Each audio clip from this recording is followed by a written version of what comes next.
So, you really have your heart set on this particular dumpster fire? You want to drag the legendary Slayer of Kings out of his well-earned retirement just to hear about the time he absolutely failed at being a functioning human being? Fine, but do not blame me when your mental image of me goes from stoic warrior of the realm to absolute disaster magnet in record time. I could be sitting in a velvet chair, reciting the glorious poem of how I vanquished the demon Lord Azirath. A tale so epic it usually leaves barmaids weeping and bards begging for an encore. But no, you want the Tipsy Pelican. You want the story where I, a supposed paragon of virtue, managed to make a complete spectacle of myself in an establishment that barely passed a health inspection in the last century. Let us skip the ancient history. Forget the dawn of time, the primordial soup, or my own questionable entry into this world. Honestly, given how things are going, I'm starting to suspect my birth was the first real error in an increasingly long sequence of bad decisions. Nobody wants the origin story. They want the car crash. The Tipsy Pelican on that particular night was a masterclass in atmospheric misery. It smelled like a wet dog had crawled into a keg of vinegar and expired there. And there sat Elsa, a woman who handled a heavy oak barstool with the same grace and lethal intent that I used to handle the Blade of Legend. She was not just starting a fight. She was performing a one-woman play titled, How to Ensure Nobody Gets Their Security Deposit Back. The sheer audacity of her stance. The way she looked at the tavern owner as if he were a particularly stubborn stain on the fabric of reality. It was almost poetic. If the poem was written in blood and cheap ale, if you squint, you might catch the exact microsecond where I realized that interfering would be the single dumbest move of my entire century-long career. And because I'm a hero, I did it anyway. Because why settle for a quiet night of nursing a drink when you can spend your evening dodging flying kitchenware and questioning every single life choice that led you to this exact sticky floorboard? But wait, you think this was the worst of it? You really have no idea how much further this can slide down the drain. Shall we see just how much chaos a single barstool can truly cause?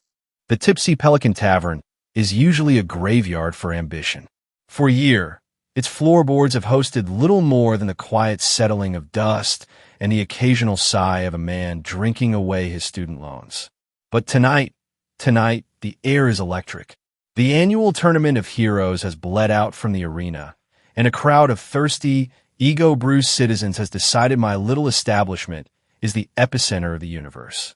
The atmosphere is thick with the scent of cheap hops, desperation, and the kind of heated debate that usually precedes a broken nose. At the main table, 3 local builders are tearing each other apart over the finer points of forbidden spellcasting. They are arguing about the rules of ruin with the unearned confidence of men who have had one too many flagons of my signature honeydew brew. They are completely, hilariously wrong about which spell finished the final match, but I keep my mouth shut. I am a master of the polite, tavern keeper smile. It is the only thing standing between my sanity and the urge to tell them they are all idiots. Elsa is doing her part to liven up the room, which mostly involves consuming enough brandy to floor a mountain giant, while simultaneously acting as the primary reason half these men bother to show up at all. She sits behind the bar, a vision of violet-eyed grace with the temperament of a cornered panther. I watch her reach for the good stock, the expensive stuff, and I feel a twitch in my eyelid.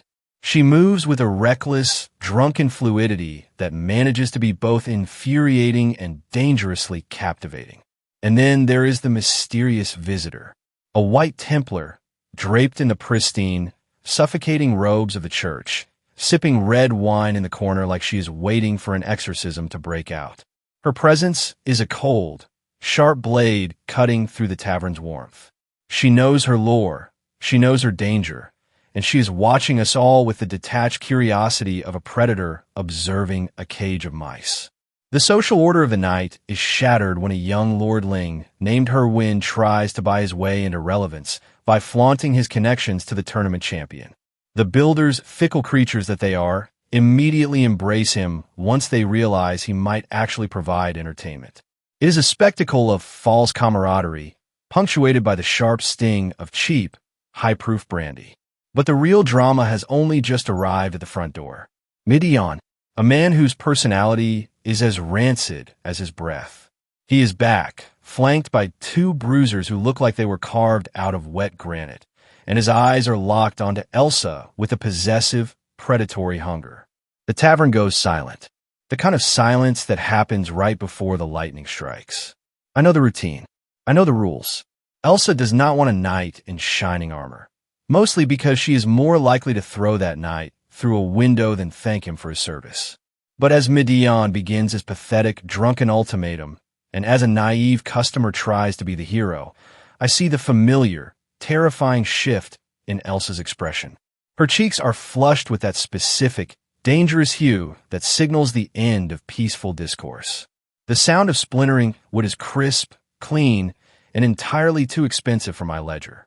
One of my finest tables has just been reduced to firewood, and the room has turned into a pressure cooker waiting for a spark. Elsa looks at the carnage, then back at Midian with a smile that would make the demon lord reconsider his life choices. I lean against the bar, rubbing my temples, fully aware that this night is about to descend into beautiful, chaotic ruin. And for a fleeting moment, I wonder if I should have just stayed in the abyss. But then again, the show is just getting started. Are you sure you want to see what happens when the furniture starts flying? The night air in Carytown had turned unseasonably warm, a heavy, humid blanket that smelled of summer and impending regret. Outside the Tipsy Pelican, the scene was far from the epic duels bards croon about in court. It was a street-side comedy of errors, starring an entitled nobleman's son, two hapless thugs, and a woman who possessed the unique ability to turn violence into a chaotic, rhythmic dance. Midian, whose face seemed to be permanently fixed in a sneer of wounded pride, stood in the cobblestones, demanding Elsa's compliance with the desperate, stuttering arrogance of a man who had never been told no. He was accompanied by two muscle-bound lackeys. I watched closely, my instincts sharpening. One of them held the telltale, flickering signature of a novice spellcaster, a dangerous, unstable pulse of red light emanating from his chest. Midian wasn't just a nuisance. He was an idiot with a loaded weapon. Elsa, however, didn't care about magical auras. She had that specific, razor-sharp focus that only comes when someone has annoyed you just enough to ruin your drink. When Midian charged, a clumsy, flailing mess of limbs, he met her fist before he even understood what was happening. He hit the dirt with the pathetic thud of a sack of wet flour. Then came the absurdity. The two thugs rushed in, but fate, it seemed, had a sense of dark humor tonight. A stray, uneven cobblestone conspired against them. One thug tripped, his momentum turning his punch into a freakish, blindside assault on his own mage companion. It was a beautiful, accidental betrayal. As the mage slumped into unconsciousness, the second thug stood dazed, only to be met by a clinical, devastatingly graceful strike from Elsa. She didn't just win, she choreographed their humiliation. The tavern erupted. The patrons, once cautious, were now rabid, fueled by the spectacle and the intoxicating promise of free rounds. It was a fiscal disaster in the making, and I was the one holding the ledger. The night devolved into a blur of clinking glass, frantic pouring, and the surreal sight of a hardened white Templar dancing with a builder who had clearly surpassed his physical limits long ago. And then there was the brandy. Elsa, with that devilish grin of hers, managed to break down my final barrier of restraint. One glass turned into three, and the next thing I knew, the world had faded to black, leaving me waking up in the cold, silent aftermath of a party that had burned out like a dying star. The tavern was a graveyard of broken glass and empty promises. Elsa was unconscious on the bar, looking far too peaceful for someone who had just committed assault. But I wasn't alone. The Templar was still there. She had shed her heavy veil, revealing a face as sharp and cold as a winter morning. Her eyes were piercing, unnervingly analytical, and when she spoke, her voice didn't carry the weight of a bar patron. It carried the weight of a sentence. I tried to play it cool, to act the part of the humble, slightly hungover barkeep, but she saw right through the mask. There was no room for games. She looked at me, not as a man who poured ale, but as a man who had left a massive, blood-stained shadow across history. She called me by a name I had buried deep, a name that felt like iron filings in my throat. She hadn't come for a drink. She hadn't come to keep the peace. She had come to collect the greatest hero of our time. And I had a sinking feeling that the bill was going to be far higher than a few rounds of honeydew lager. The silence that followed her declaration was deafening. I looked at the unconscious Elsa, then back to the Templar. And that was when I realized the tavern wasn't just a place of business anymore. It was a trap. Or maybe, for the first time in years, it was an invitation. Tell me, if you were in my shoes, would you run for the door? Or would you ask her what kind of monster she thinks I can kill? The cold storage room was no place for a revelation. But then again, neither is a life built on top of a pile of old, bloody secrets.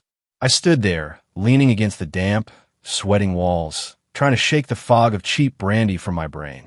Opposite me stood Kasha, a Templar with eyes that saw far too much and a conscience that clearly hadn't been bruised enough by the world yet.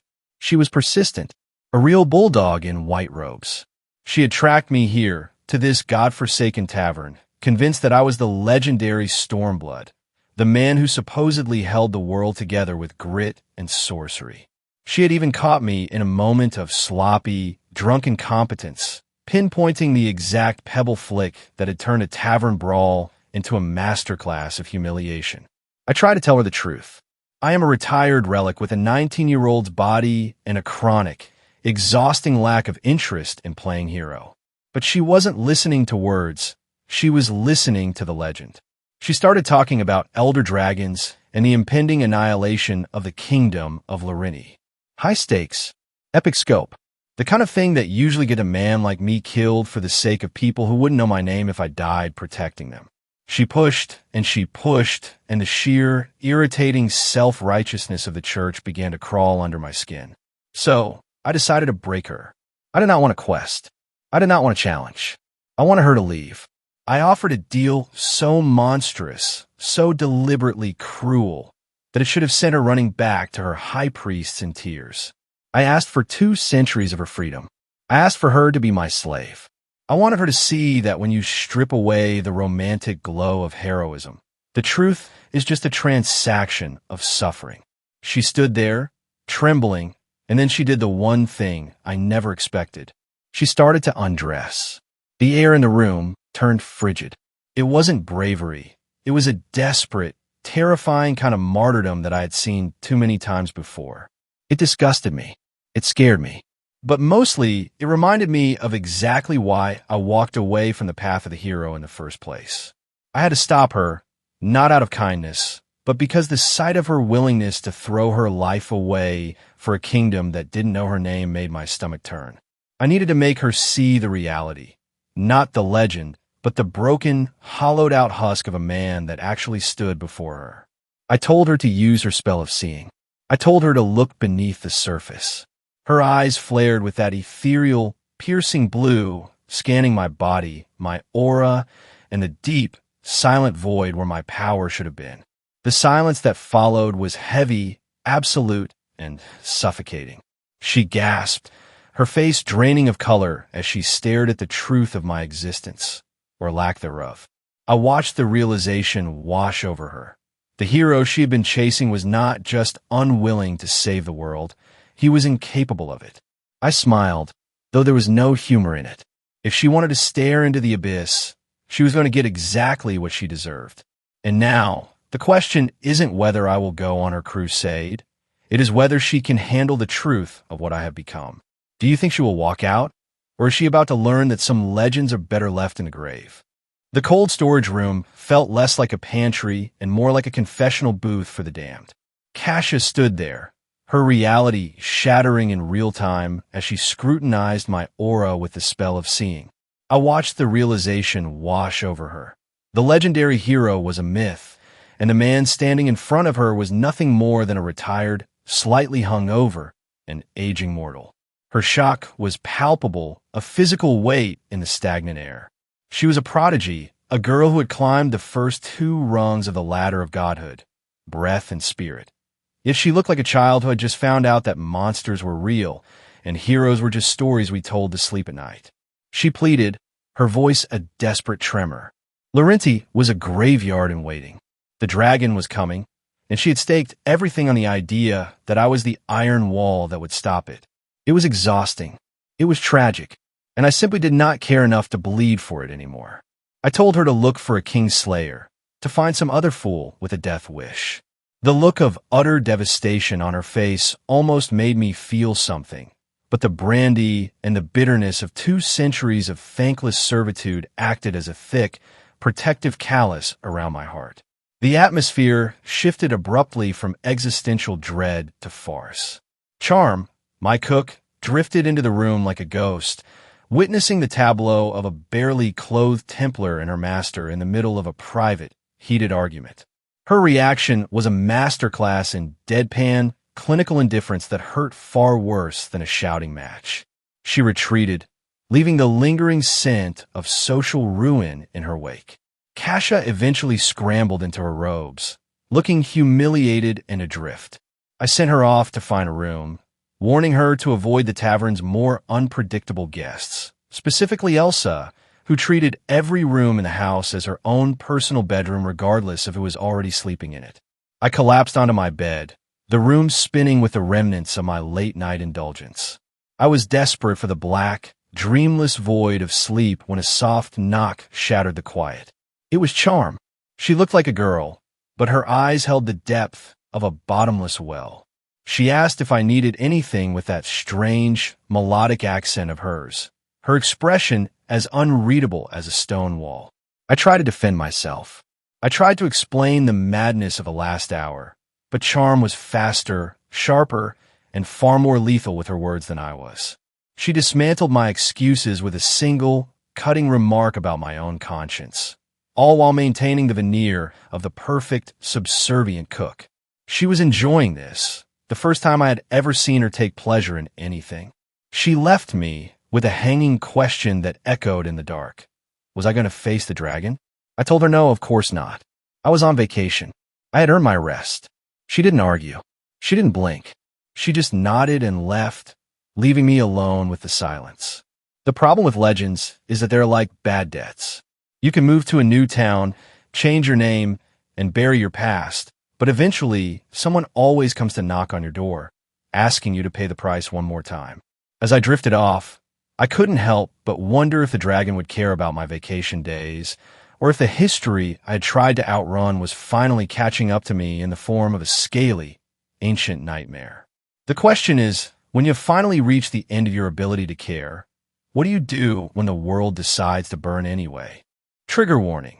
This story contains themes of workplace harassment, coercive intimidation, and volatile tavern brawls. Proceed with caution. My dreams are never simple. They are echoes of a life I'm trying to bury, featuring my father in a place that shouldn't exist, floating on water that reflects a sky I haven't truly looked at in centuries. He talks about love and destiny like he's a matchmaker from beyond the grave, while I just want the peace of a quiet, forgotten existence.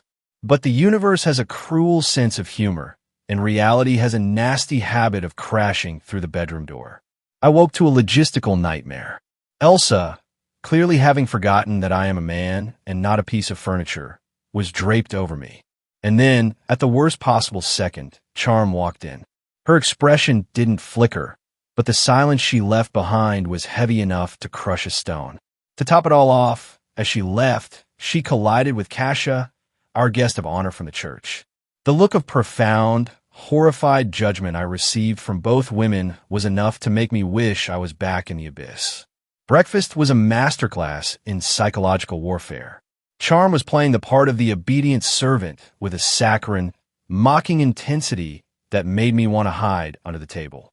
Kasha sat there, clearly struggling to reconcile the idea of me as a legendary hero with a man who had a half-dressed woman in his bed, and Elsa was, as always, utterly unbothered by the chaos she caused. It was a domestic disaster, but it was nothing compared to the storm brewing at the front door. A man named Remus Tumbly arrived, looking like a stuffed turkey in an expensive coat. He was the messenger from Midian, who who apparently decided that being a loser wasn't enough. He had to be a noble adjacent loser with a political vendetta. Remus was the worst kind of bureaucrat. Loud, bloated, and convinced that a title was a weapon. He didn't come to negotiate. He came to demand I fire Elsa, citing some manufactured insult to his master's honor. The air in the room grew cold. Elsa was ready to introduce the proctor to the concept of high-velocity dental work, but I stepped in. I caught her fist, my grip firm, and gave her a look that silenced the room, a ghost of the authority I used to wield when the world was burning at my feet. I told the proctor to give me until sundown. I told him to have Midian come himself to witness the firing. He left, triumphant and oblivious, convinced he had broken me. But as the door closed, the look on Elsa's face turned from confusion to genuine hurt, and the silence from Charm and Kasha felt like the eye of a hurricane. I have a plan, but it's the kind of plan that usually ends with a tavern in ruins or a hero out of hiding. I've traded my magic for ale and my glory for a bed that isn't quite my own, but if Midian thinks he can use his title to dictate my life, he's about to learn exactly why legends stay buried. The sun is sinking, the shadows are lengthening, and I have a decision to make. Do I fold and lose my business to protect my peace, or do I burn down the status quo to protect the only people who don't care that I'm a fraud? You might want to grab a drink because the sun is going down and someone is about to realize that some mistakes are unforgivable. The Tipsy Pelican Tavern was bracing for impact, and the air felt like it was made of static and gunpowder. I had told Elsa we weren't firing her, but the look in her eyes suggested she was more worried about my sanity than my business decisions. We needed a shield, and I had pinned my hopes on a young noble and a tournament champion, a gamble as shaky as a stool with 3 legs. The afternoon passed in a blur of frantic productivity. The kitchen transformed into a symphony of preparation, with Kasha, now dressed in one of Elsa's spare gowns, a sight that made the tavern regulars suddenly find religion, working side by side with Charm. It was an eerie, quiet harmony.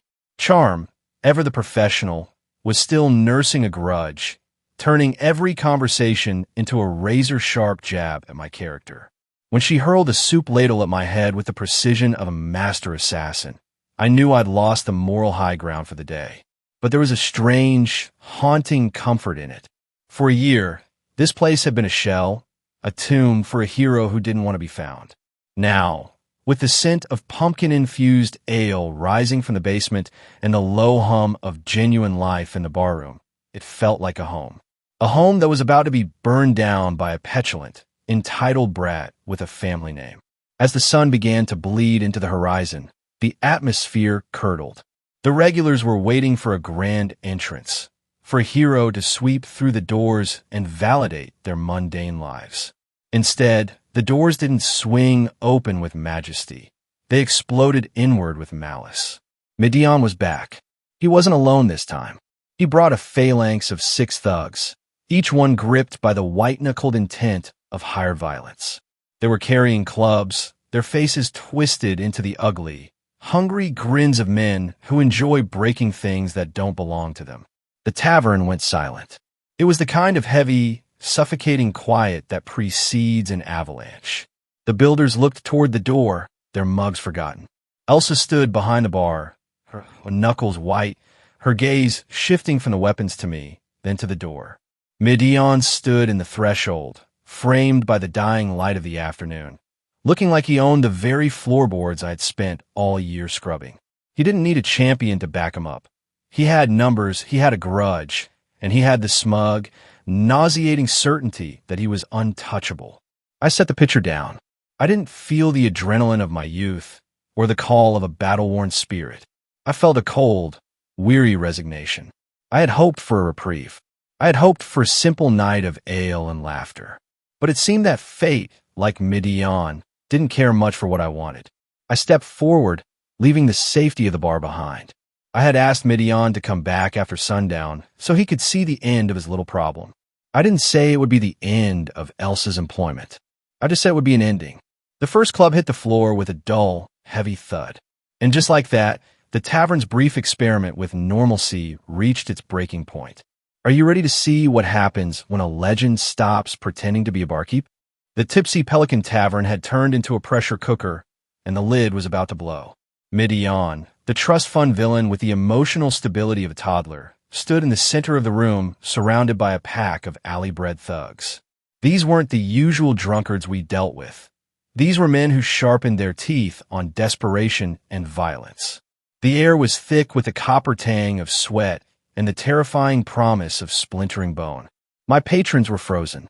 Bran, Amberly, and Dalian were gripping their chairs with a grip that spoke of loyalty, but furniture makes for a pathetic shield against men who kill for coin. Elsa was as pale as a ghost, watching the impending ruin of her life and mine. I did what I do best, I stalled. I played the role of the oblivious, charmingly incompetent barkeep, dancing around Midian's frantic demands with the grace of a man walking a tightrope over a pit of vipers. I even went so far as to fire Elsa, a move that looked ridiculous, felt like betrayal, and was, frankly, a stroke of genius that Midian's stunted brain couldn't quite process. He didn't want a firing. He wanted a spectacle. He wanted to see me broken. The bear of a man guarding the door was a walking mountain of scar tissue and malice. He stood there like a monolith of mindless muscle, his eyes dead and predatory, daring me to breathe.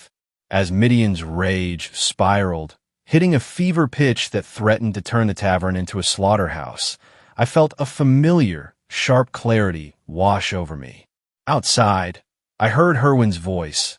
The lordling had finally arrived, and he wasn't alone. I had to move. I had to weave. I walked toward the bear man, my movements subtle, almost invisible to the panicked crowd. I nudged him, a simple, calculated touch of pressure on a nerve point that would make even a mountain lose its footing. To the tavern, it looked like he just stepped aside. To the brute, it was a humiliating, impossible shove that sparked a primal, red-eyed fury. The air behind me shrieked. I didn't turn. I didn't panic. I stepped aside with the practiced, effortless instinct of a man who had spent centuries dancing with death. I gestured toward the door, welcoming the newcomers into the theater of war.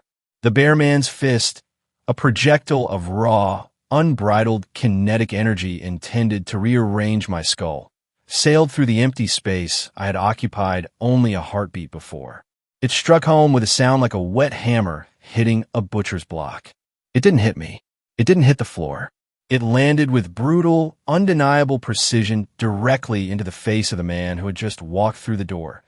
Galston the Gallant, the pride of the tournament, the man who was supposed to be our savior. The room went deathly silent. The champion of the realm had just been knocked out by Midian's pet monster before he could even introduce himself. The hero has arrived, and he is currently seeing stars. And in that silence, I felt the unmistakable, cold thrill of true catastrophe. The question is, can you guess who the champion is going to blame when he finally wakes up? The Tipsy Pelican Tavern had become the stage for a comedy of errors, and I was the reluctant director. Outside, on the cobblestones, the bear of a man, whose name was definitely not Gerlanda, lay in a heap of crushed ego and shattered expectations. He had attempted to cave in my skull and instead turned the champion of heroes, Galston the Gallant, into a literal brick wall. The contrast was exquisite. A mountain of mindless muscle collapsed into the dirt, while Galston stood there, not even having blinked, looking more annoyed by the disruption than by the blow. I played my part to perfection. I fussed, I apologized, I blathered on about band patrons and house policy like a man whose biggest worry was spilled ale. Inside, the atmosphere had shifted from a funeral march to a surreal tea party. Midian's band of thugs, those alley-hardened predators who usually smelled of rot and bad intentions, sat at the tables with the stiff, nervous posture of schoolboys in a headmaster's office. The mere presence of Galston and the young Lord Herwin had effectively neutered them. It was beautiful. It was ironic. It was exactly the kind of mess I'd been trying to avoid. I shepherded the guests into the room, and suddenly the air was thick with the weight of celebrity. The regulars, normally loud and rambunctious, were practically vibrating. Bran, Amberly, and Dalian, my loyal regulars, were acting like stage-managed extras, aggressively creating space for the champion as if they were drafting a seating chart for royalty. Then came the conversation. It started with beer, the honeydew lager, golden and sweet, earning the champion's genuine praise, and spiraled into the kind of ego-stroking tournament debates that always make me want to pour myself a stiff drink and hide in the basement. But things took a turn toward the fascinating. Galston's eyes, seasoned by years of high-stakes combat, caught on Kasha. She was just playing the role of the serving girl, but her posture, her poise, and the way she held herself betrayed the discipline of the church. When the conversation turned to tournament lore, she didn't just guess. She dissected his final match with an accuracy that made even the champion's eyebrows disappear into his hairline. And then the mask slipped. Galston, in a moment of chivalrous curiosity, reached for her hand. As their skin touched, a flicker of ethereal blue light, the hallmark of the spirit gates, danced between them. The room didn't just go quiet. It became a vacuum. The realization that our shy, unassuming new hire was a prodigy with 2 gates awakened, capable of outclassing the kingdom's elite, hit the tavern like a thunderclap. The whispers started instantly, spiraling into a roar of admiration and shock. The builders were gaping. The thugs were terrified. And Midian? Midian looked like a man who had realized he'd walked into a dragon's den thinking it was a rabbit hutch. I stood over Midian, the final glass of brandy in my hand.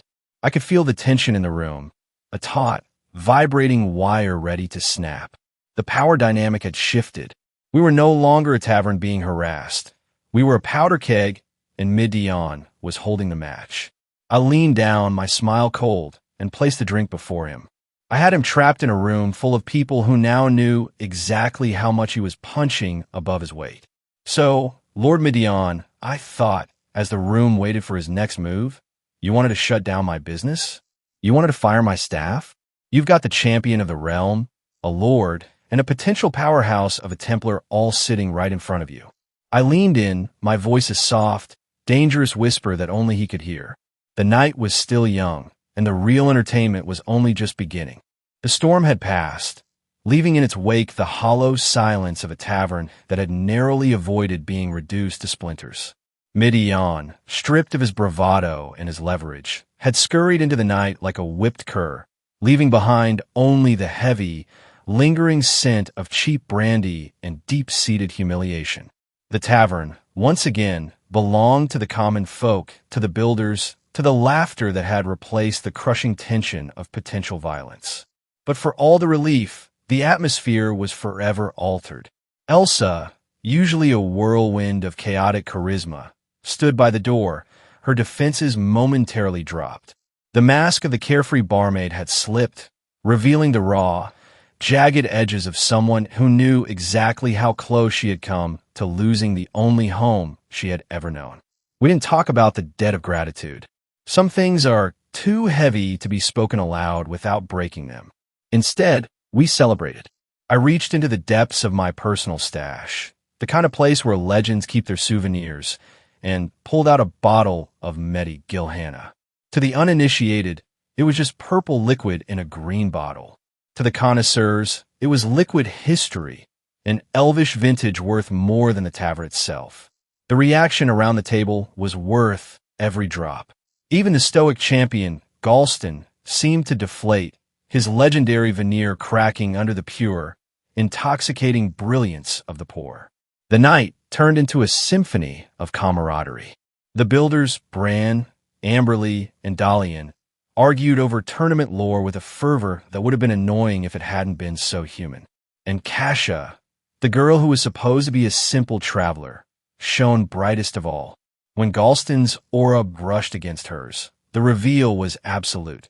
2 spirit gates open, a potential for power that made the high guard of the kingdom look like children playing with wooden swords. The room held its breath. The news rippled through the patrons, transforming their awe into a frantic, hushed reverence. I watched from the sidelines, pouring brandy with a smirk. I had just introduced a potential savior to the city's most celebrated hero.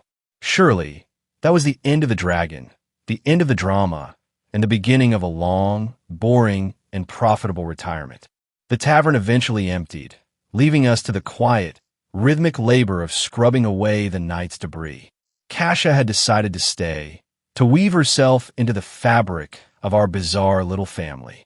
Even Charm, that inscrutable, sharp-tongued soul of the kitchen, seemed to soften under the influence of a shared glass of Gilhana in the quiet solitude of her room. I climbed the stairs, the half-empty bottle in hand, feeling a rare, dangerous sense of contentment. I had managed the chaos. I had protected my own. The pieces were in place. The dragon slayers were gathering, the tavern was thriving, and the past was safely tucked away under my bed. But that is the trap of a quiet life. You start to believe that because you haven't been punched in the face for a few hours, the world has finally stopped trying to kill you. I climbed into bed, pulled the covers up, and let the darkness take me. I truly believed I had won. If only I had known that the silence I was savoring was not the end of the storm, but merely the time it takes for the wind to change direction. The morning sun filtered through the kitchen, catching the dust motes dancing in the air as Charm methodically dismantled a pile of mushrooms. The tavern was quiet, save for the rhythmic thwack-thwack of her knife, a sound that underscored the lingering tension of the night before.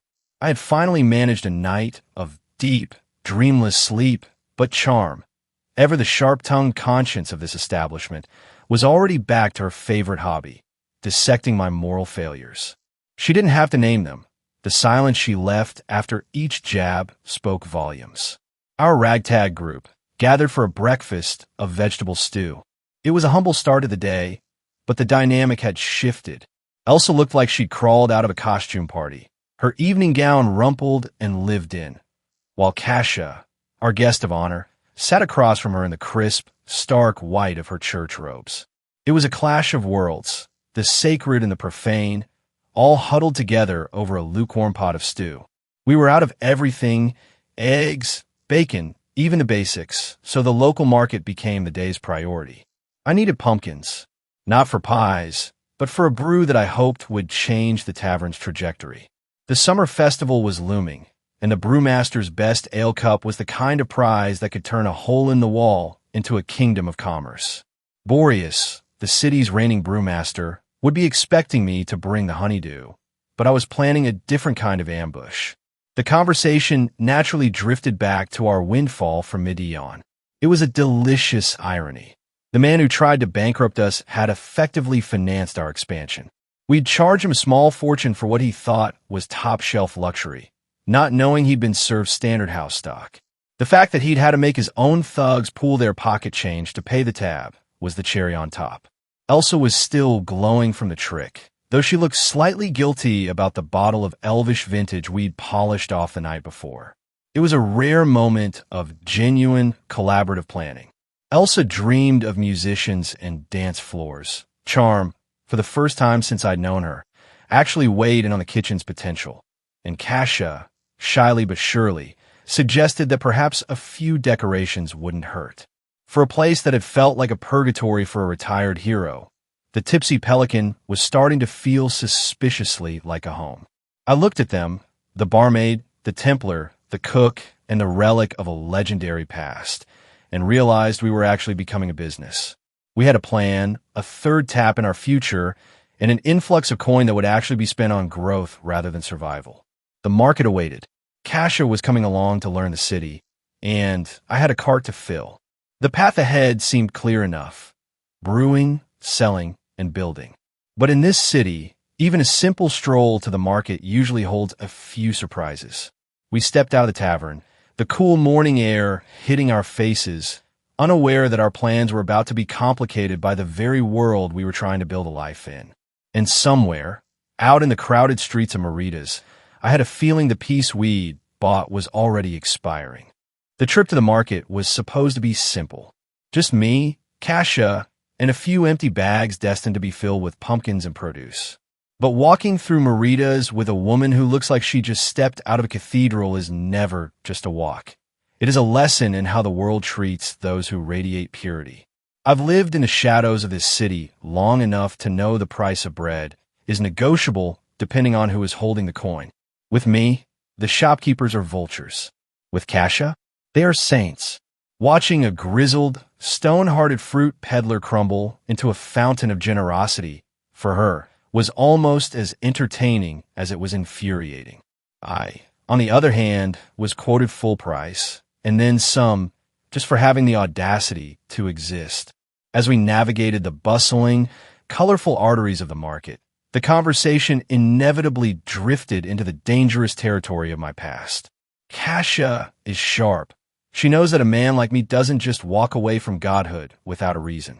She poked at the closed wounds of my existence, asking about the gates I'd shuddered so long ago. I told her the truth, or at least a version of it that wouldn't make her head spin. Awakening the gates is a descent into a divine madness. You don't just sense the world, you merge with it. You touch the emotions of the wind and taste the hum of moonlight in your veins. But after 2 centuries of existing as a conscious bridge between the mundane and the infinite, the God mode stops feeling like a miracle and starts feeling like a cage. I want to be bored. I wanted to feel the ache in my muscles and the sting of a cold day. Things that the 7th gate renders obsolete. Kasha listened with the wide-eyed hunger of a devotee, but beneath her awe was a growing empathy that I wasn't quite ready for. We were skirting around the real heavy stuff, the kind of trauma that doesn't just go away because you retire to a tavern and start brewing pumpkin ale. Just as she was about to open up about her own ghosts, the rhythm of the street fractured. A boy, no older than 12, came barreling toward us, his face a mosaic of terror and grime. He didn't just stumble. He collapsed, his voice cracking with the jagged, desperate plea of a child who has just lost his world. In this city, help is a dangerous commodity. You stop for a stranger, and you're either an angel or a mark. Kasha moved with the grace of a Templar, her instincts sharp, her eyes already scanning for the trap. But as I looked at the boy, I felt that familiar, heavy sinking in my chest. Some debts are never really paid, and some heroes never really get to retire. The market went quiet. The colorful tints seemed to loom like closed curtains, and for the first time in a long time, the silence didn't feel like peace. It felt like a countdown. We were no longer just shopping for groceries. We were being recruited for a tragedy. And judging by the look in Kasha's eyes, she was already halfway to the rescue. The alley was a textbook case of a low-stakes ambush. A boy, a sob story, and a dead end that smelled of damp stone and bad intentions. As the trap snapped shut, the reveal was almost laughably amateur. A few street toughs with chains, a self-important leader on a rooftop, and enough arrogance to fill a dungeon. Kasha, however, reacted with the kind of naive indignation that only someone who hasn't spent years dodging knives can muster. She wasn't scared. She was offended on behalf of the social order. While I was busy dismantling the confidence of a would-be crime lord with nothing but a glare, a relic from a past where my anger could move mountains, Kasha was stuck on the philosophical implications of orphan street urchins. By the time we left the alley, the boys were fleeing like roaches, and I was counting the minutes until I had to face the wrath of charm for skipping lunch. Back at the tavern, the atmosphere was thick enough to carve with a knife. Literally.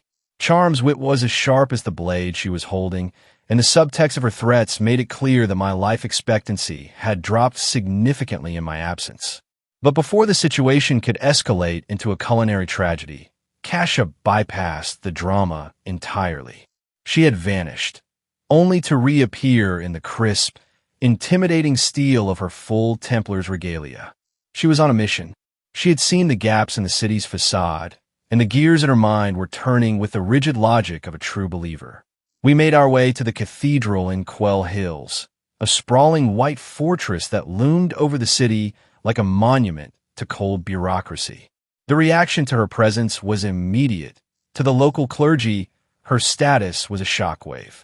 We were ushered into the office of Brother Erwell, a man whose bloated frame seemed to hold a vast reservoir of apathy. He didn't just disagree with her. He dismissed her, treating the existence of child gangs as a fairy tale. But Kasha wasn't just a girl in a dress anymore. She was a Templar, and she had the law on her side. As she forced him to produce the registry, the psychological temperature in the room plummeted. I watched from the corner, leaning against the wall, enjoying the spectacle of bureaucracy straining under the weight of a conscience. She flipped through those pages with a surgical intensity, her fingers dancing over names that shouldn't have been there, or perhaps names that were missing entirely. Then came the interruption. The bishop wanted to see her. A summons, polite in its wording but absolute in its intent. It was the classic move of a man with something to hide. Isolate the intruder, overwhelm them with prestige, and hope they fall in line. As she rose to follow the messenger, I caught a glimpse of her eyes. The saintly calm was gone, replaced by a cold, searing fury that made the air in the room feel thin. She had found something in those pages, a discrepancy, a lie, a name she recognized, or a void where a life should have been. She walked toward the grand hall with the poise of a predator, and for the first time, I realized that the woman I'd been hiding in my tavern wasn't just a guest. She was a storm, and she had just started a break. The tavern, the ale, the simple life, they were already drifting into the rearview mirror. Something about the math of those orphans simply didn't add up, and in this city, when the numbers stop making sense, people start disappearing. I followed her, not because I was invited, but because I had a sudden, sinking feeling that the game was changing. And this time, there wouldn't be any closing of the gates to keep me safe from the truth. The Grand Hall of the Merida's bishopric was a masterclass in performative piety, dripping with velvet and gold that seemed to scream its superiority over the very poor it claimed to serve. Bishop Tamblian sat upon his marble throne, a man whose hat was significantly more impressive than his moral compass. He was a creature of vanity and ego, currently engaged in the delicate art of weaponized sarcasm. Kasha, ever the paragon of noble intent, tried to bridge the gap with logic, presenting the glaring discrepancy in his orphanage records. A city of 500,000, yet fewer than 50 in his care. The math was as transparent as a beggar's promise, but Tamblian wasn't interested in arithmetic. He was interested in his status. I couldn't help myself. When the theater of the absurd hits the stage, I tend to provide the heckling. The bishop's transition from smug condescension to sputtering, apoplectic rage when I pointed out his blatant corruption was nothing short of cinematic. He demanded my name like a spoiled child, and when I finally relented, offering up the name of the very god he purported to serve, the silence that followed was heavy enough to crush a lesser man. The sheer, unadulterated shock on his face was worth the price of admission. His guards moved, swords drawn, but Kasha was no longer just a wandering Templar. She drew the archbishop's seal, a cold light of authority that made the guards stumble in their resolve. Then came the twist. Darren Tamblian, the bishop's own son, stepped from the shadows.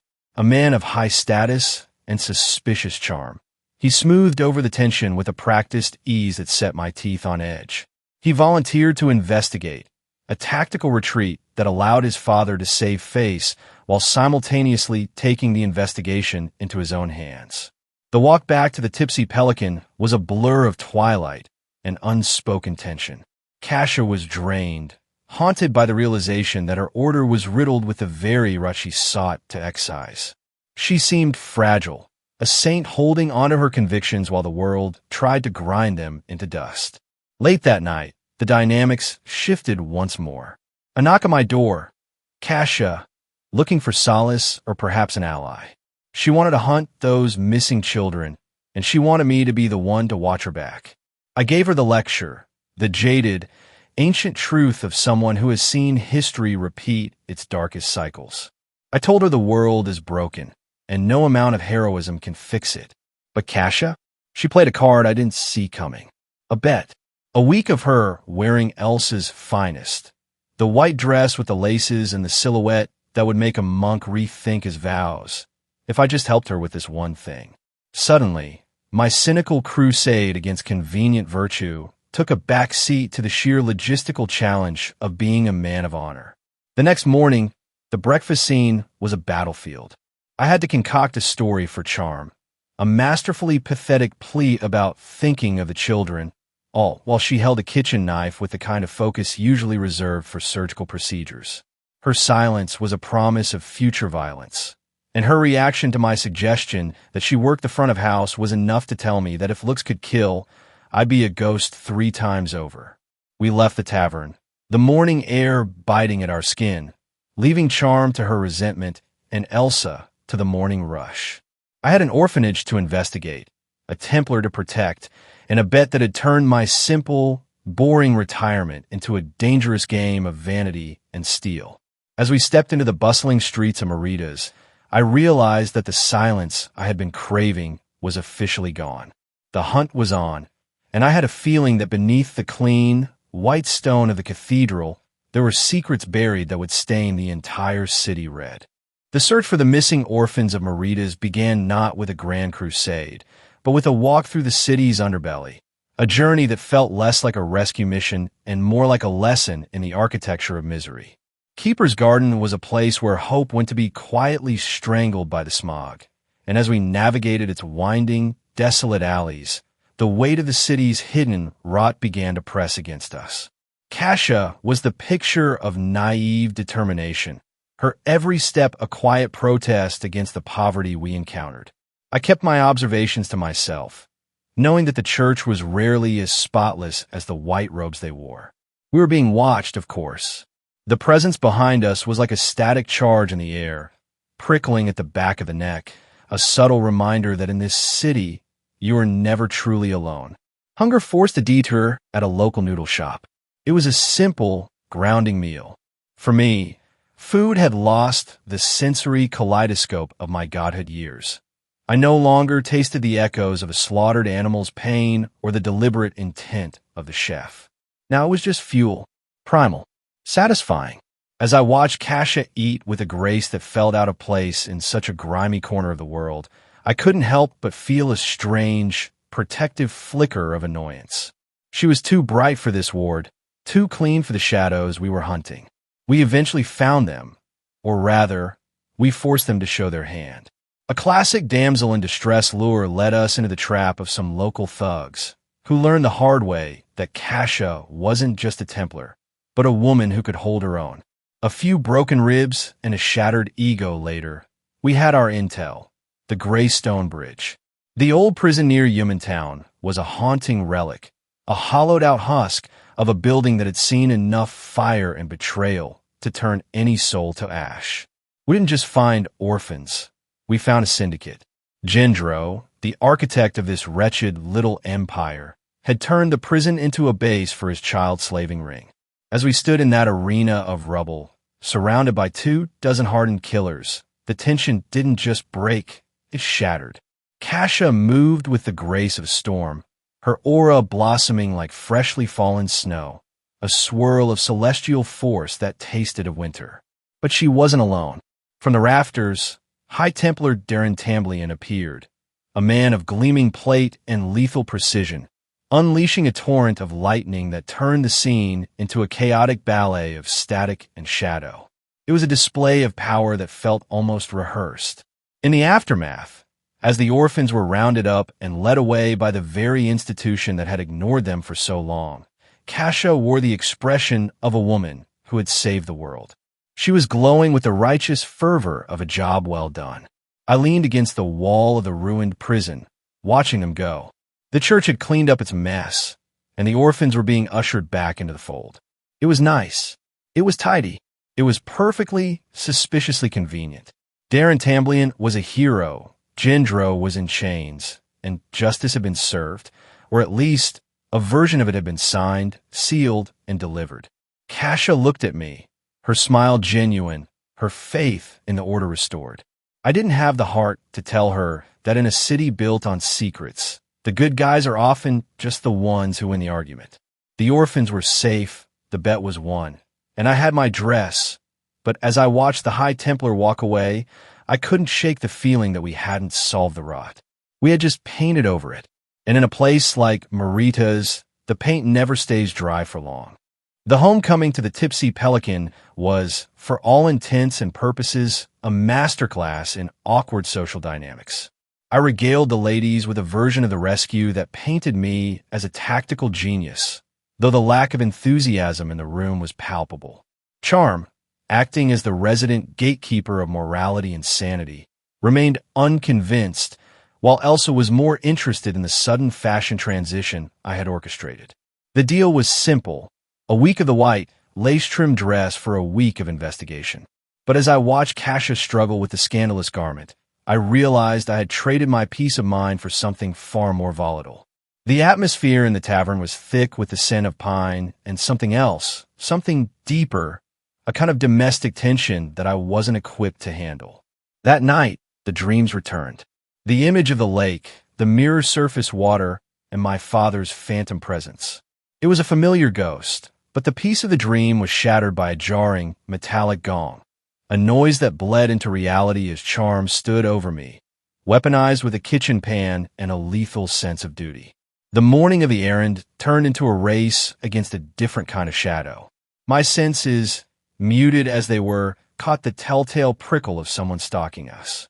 We cornered him eventually, a miserable, bald priest acting as a shadow for someone much higher in the food chain.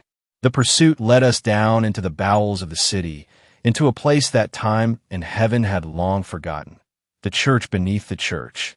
It was an architectural anomaly, a relic of a darker, pagan era where the foundations of faith were bought with blood.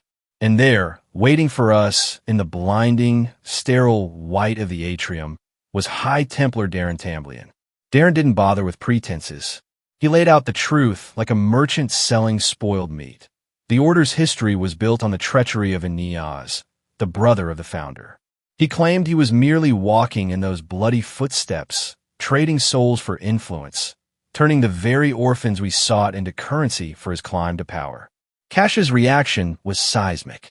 Watching her face shatter as she realized her sacred order with a hollow shell was perhaps the most painful thing I had witnessed in centuries. Darren, naturally, saw her shock as an opening. He wasn't just a villain. He was a desperate, grasping creature seeking validation from a woman he was about to execute.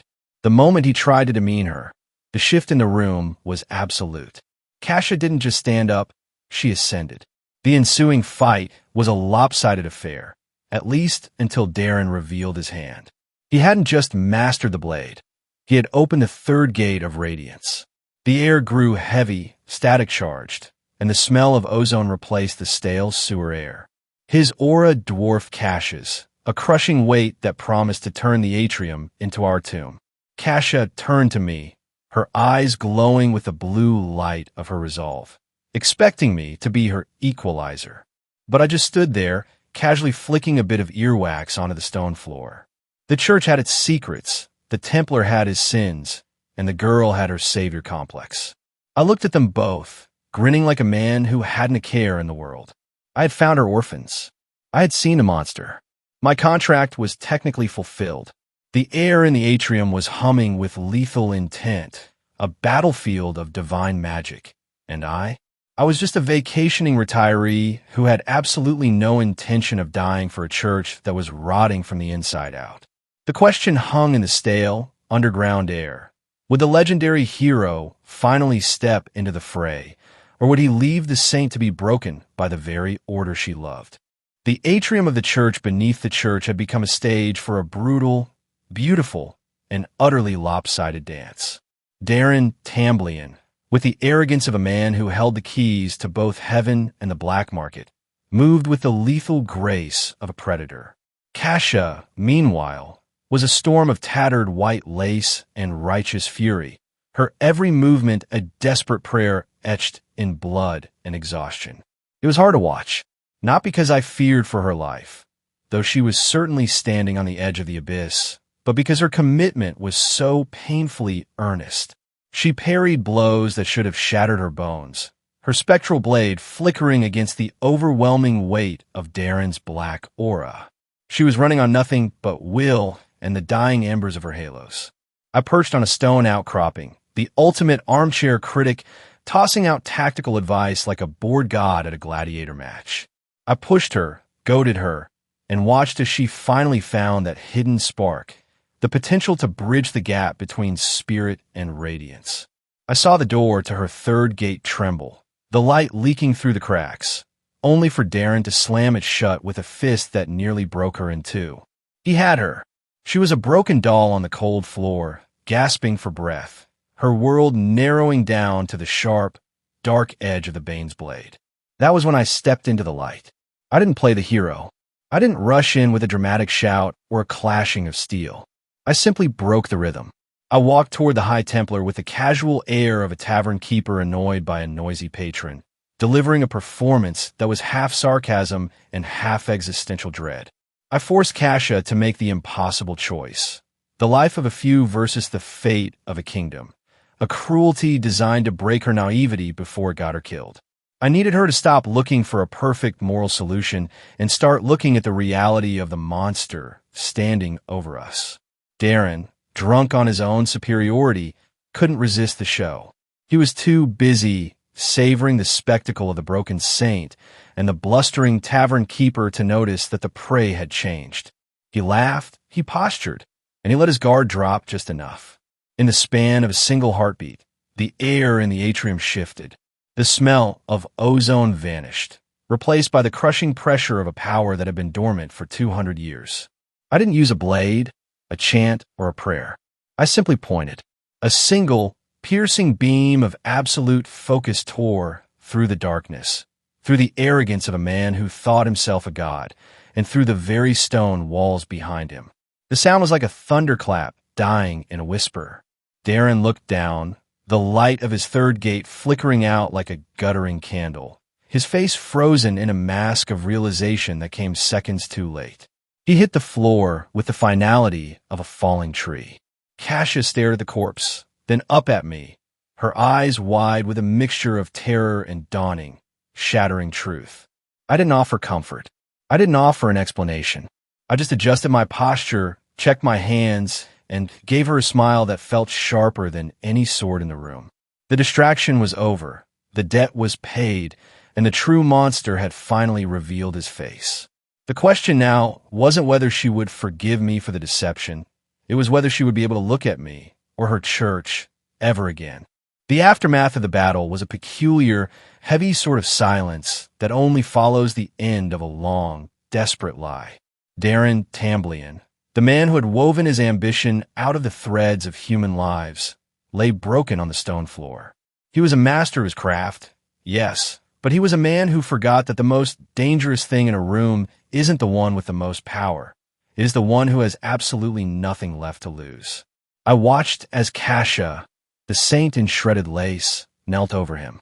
She offered mercy where I would have offered grave. She whispered incantations of mending, weaving light into his ruined flesh, while I stood by, feeling the phantom ache in my own bones. My own reserves were gone, spent in that singular, devastating beam of energy that had dismantled his facade. I was a hollow shell, and yet, somehow, we were the ones standing. The walk back to the bishop's throne room was a procession of wreckage. Kasha was a bruised, battered avatar of justice, and I was her reluctant, slightly annoyed chaperone. When we threw the shattered remains of their conspiracy, the weeping, spineless priest Drimdolin, at the feet of the bishop, the air turned electric. The bishop, a man who had built a kingdom on the currency of stolen innocence, sputtered with the kind of indignant fury that only the corrupt can truly muster. He called for guards, he called for arrests, but he was screaming into a gale. Kasha didn't raise her voice. She didn't have to. She carried the weight of the moment, the quiet authority of someone who had looked into the abyss and come back with the truth. One by one, the pillars of the bishop's power crumbled. The guards, mesmerized and terrified, watched as their leader was stripped of his authority, his fine clothes, and his dignity. It was a masterclass in dismantling a tyranny. She was efficient, cold, and utterly magnificent. By the time the stars claimed the sky, the church was in flux, the old guard cast aside, a new order struggling to breathe in the wake of the scandal. And then there was just us. The walk back to the tavern was different. Kasha, the woman who had stood toe-to-toe with a monster, finally folded. She slumped against me, an anchor of exhaustion. As I carried her on my back, the world narrowed down to the warmth of her breath against my neck the steady, rhythmic beat of her heart, and the realization that she had seen through my grumbling exterior to the ghost of the man I used to be. She spoke of old mentors, of legends and masters, and drew comparisons that made me want to hide in the shadows of my own history. She wasn't just a Templar. She was a student of the same hard, brutal lessons that had shaped me decades ago. She was perceptive in a way that made me feel exposed, a dangerous thing for a man who preferred to remain a footnote in other people's stories. She fell asleep mid-sentence, her head resting on my shoulder, leaving me to carry her home through the quiet streets. I walked in the dark, feeling the weight of the city, the weight of the past, and the very real, very soft weight of the girl who had somehow managed to disarm me without drawing a blade. The tavern lights eventually came into view, flickering warm and golden in the distance. But for a moment, I just stood there in the cool night air. I had come looking for a quiet life, a bit of coin, and a chance to forget. Instead, I found myself tethered to a saint who refused to let me be anything less than a hero. The debt was paid, the orphans were safe, and the monster was caged. But as I looked down at the peaceful expression on her face, I realized that the hardest part of the bargain was only just beginning. The transition from the high-stakes adrenaline of the church beneath the church to the quiet, dusty corners of the Tipsy Pelican felt less like a recovery and more like a fever dream. I returned carrying Kasha, a broken saint wrapped in tattered lace, and was greeted by a scene of domestic judgment that far outweighed any Templar's wrath. Elsa, eyes wide with maternal alarm, and Charm, standing with the lethal precision of a woman who sharpened her knives by the moonlight, made it clear that my vacation was officially over. The story we sold, a tale of heroic solitude and triumph, was a necessary fiction. In the world of high-tier casters, knowledge is a death sentence for a man like me, a man whose halos are as empty as a dry well. I played the part of the weary guardian, dragging my bruised cargo to her room while hiding the truth of my own existence. My right hand, scorched to a blackened, agonizing crisp by the very spell that had saved us. Sleep, when it finally claimed me, was a battlefield. In the dark, the ghost of my father drifted across the black waters of a dream lake, mocking me with truths I refused to acknowledge. He claimed I had a heart for the lost, the orphans, the broken. I threw the accusation back at him with the fury of a man who knows he is a lie. I am no hero. I am a relic, a man who acts on whim, a man who helped a Templar only because the spectacle was amusing. I shattered the vision, sending him into the void, but the silence that followed was louder than his words. The days that followed were a blur of recovery and public attention. Galston, the champion of Meritas with his lightning bolt brows, became a regular fixture, his presence a boon for business and a mirror to my own vanity. We shared a ridiculous, whispered camaraderie, a secret alliance forged in the shared regret that my arrangement with Kasha to wear Elsa's scandalous dresses was coming to an end. We mourned the loss of that spectacle with the gravity of men discussing the fall of empires.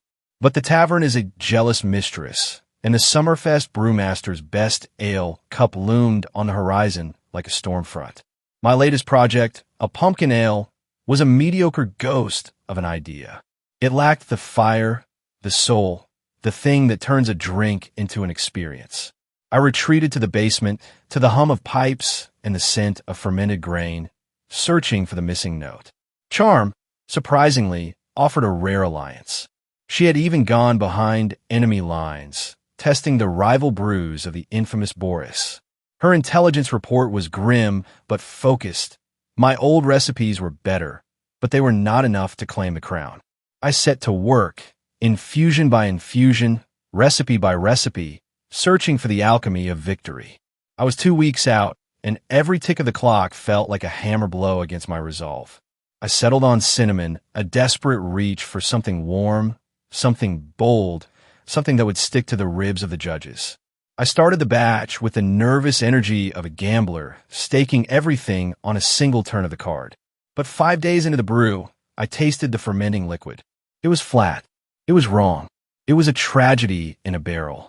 I looked at the vats, the dark, stagnant liquid mocking my confidence.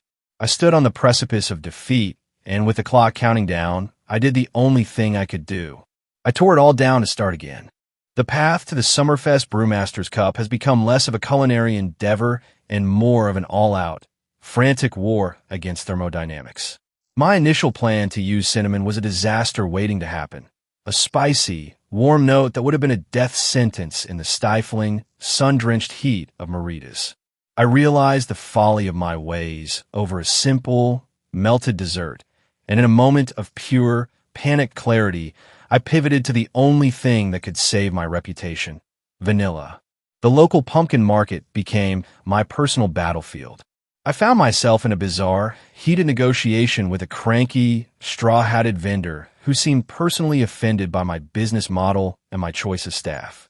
I paid a premium to secure his entire stock and demanded delivery, effectively forcing him to witness the thriving, hard-working reality of the Tipsy Pelican.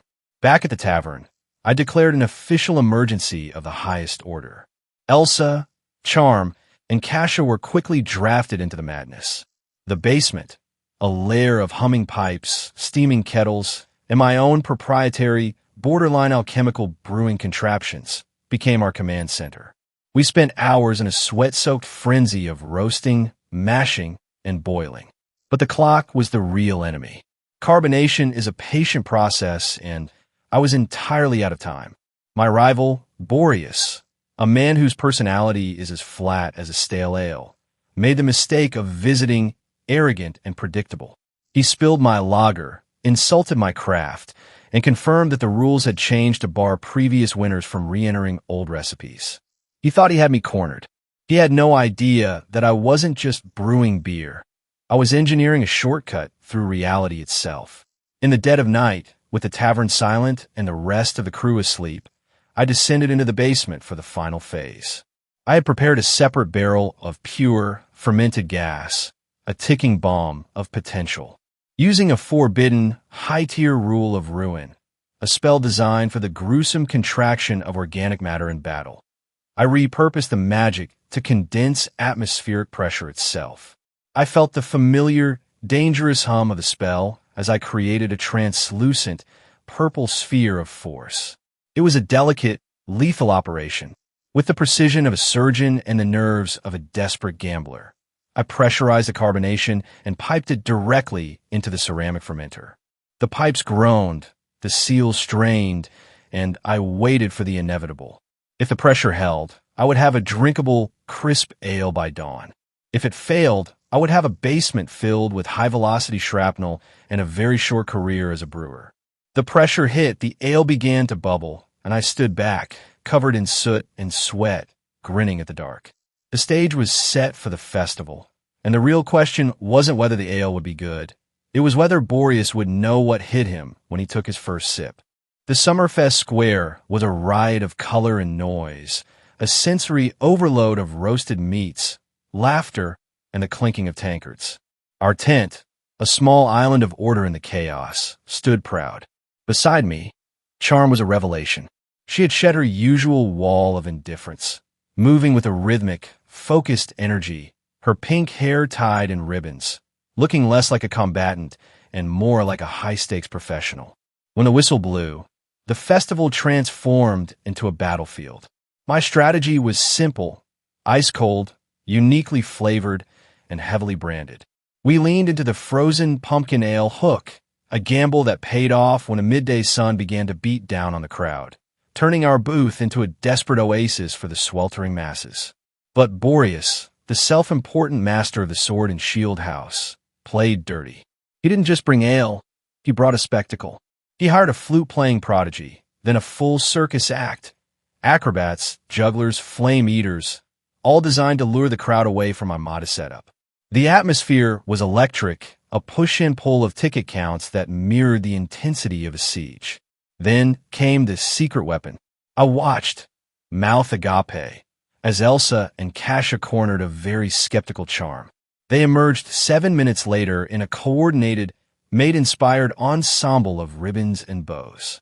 The effect was instantaneous. The line for our booth didn't just grow, it exploded. The sight of Charm, usually so stoic, forced into such an endearing aesthetic, proved to be the ultimate tactical advantage. The tickets piled up, but victory carried a sour aftertaste. Disaster struck when we ran out of cranberries. Elsa and the old pumpkin man, Oak Digger, volunteered to dash back to the tavern to resupply. They never returned. The win was sweet. The golden trophy felt heavy and absolute in my hands, but the walk back to South Bank was a march through a growing, nauseating dread. As we approached, the scent hit us before the sight did.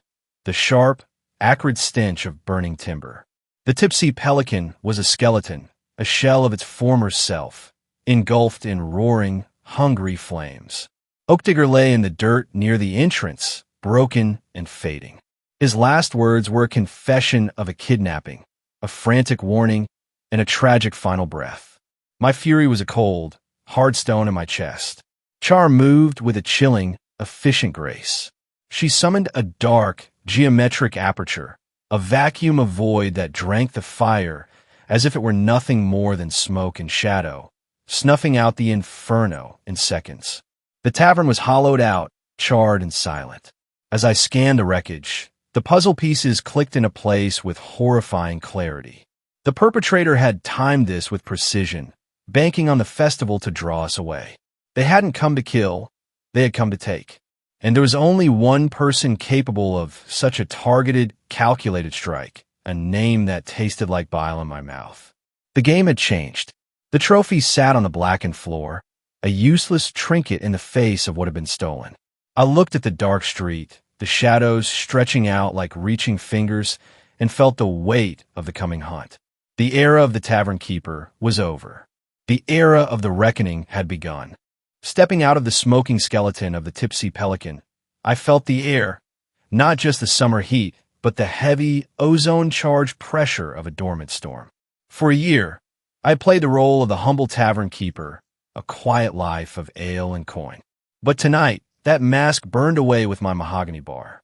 My tavern, my sanctuary, was a pile of charred memories, and one of my own was missing, taken like a pawn in a game I hadn't realized was being played. The rage was a cold, precise thing. It was a familiar ghost, a remnant of a life I'd left behind 2 centuries ago. Beside me, Charm was a silent statue of intent. She didn't need words.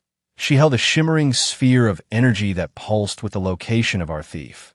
We moved through the night, not as people, but as shadows, our speed blurring the lines of the city streets. We caught him in an alleyway, a hulking, hooded brute carrying Elsa over his shoulder like a sack of grain.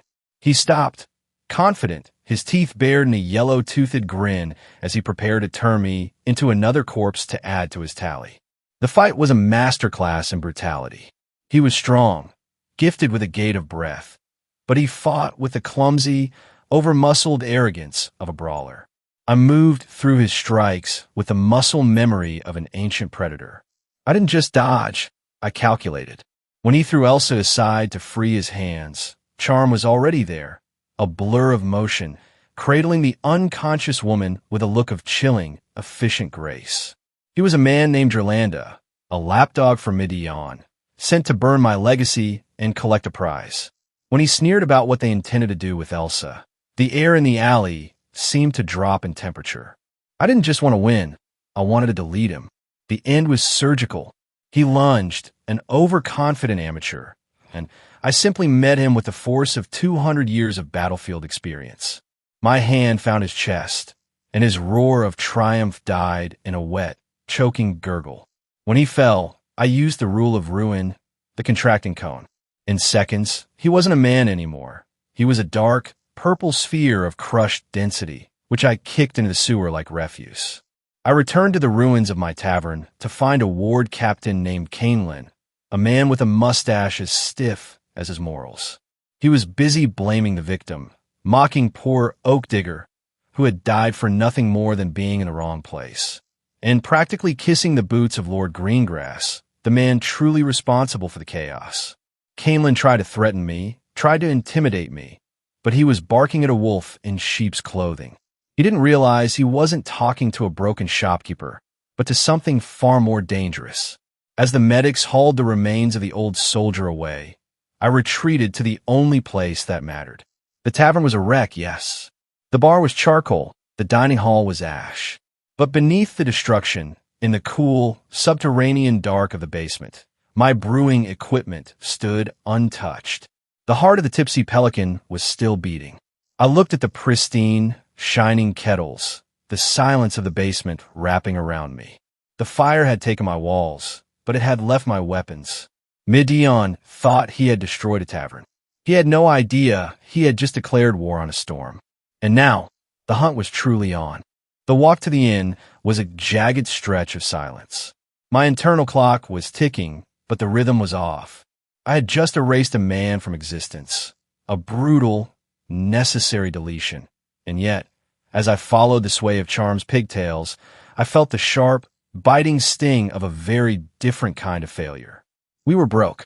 In my righteous, rage-fueled haste to turn that brute into a memory, I had allowed our year's worth of hard-earned profit to be incinerated along with him. Charm's unspoken judgment was a weight heavier than any blade I'd ever carried. She would have searched the body. She would have accounted for the coin. I, apparently, was still learning how to be a professional and failing at the basics.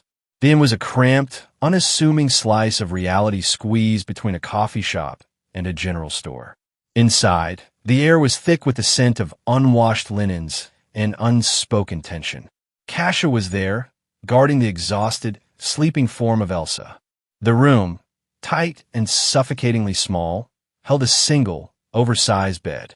My brain, treacherous and unbidden, immediately began calculating the logistics of the situation. 3 beautiful women, 1 bed. My resolve to find a different room vanished the moment I realized the city was booked solid for the festival.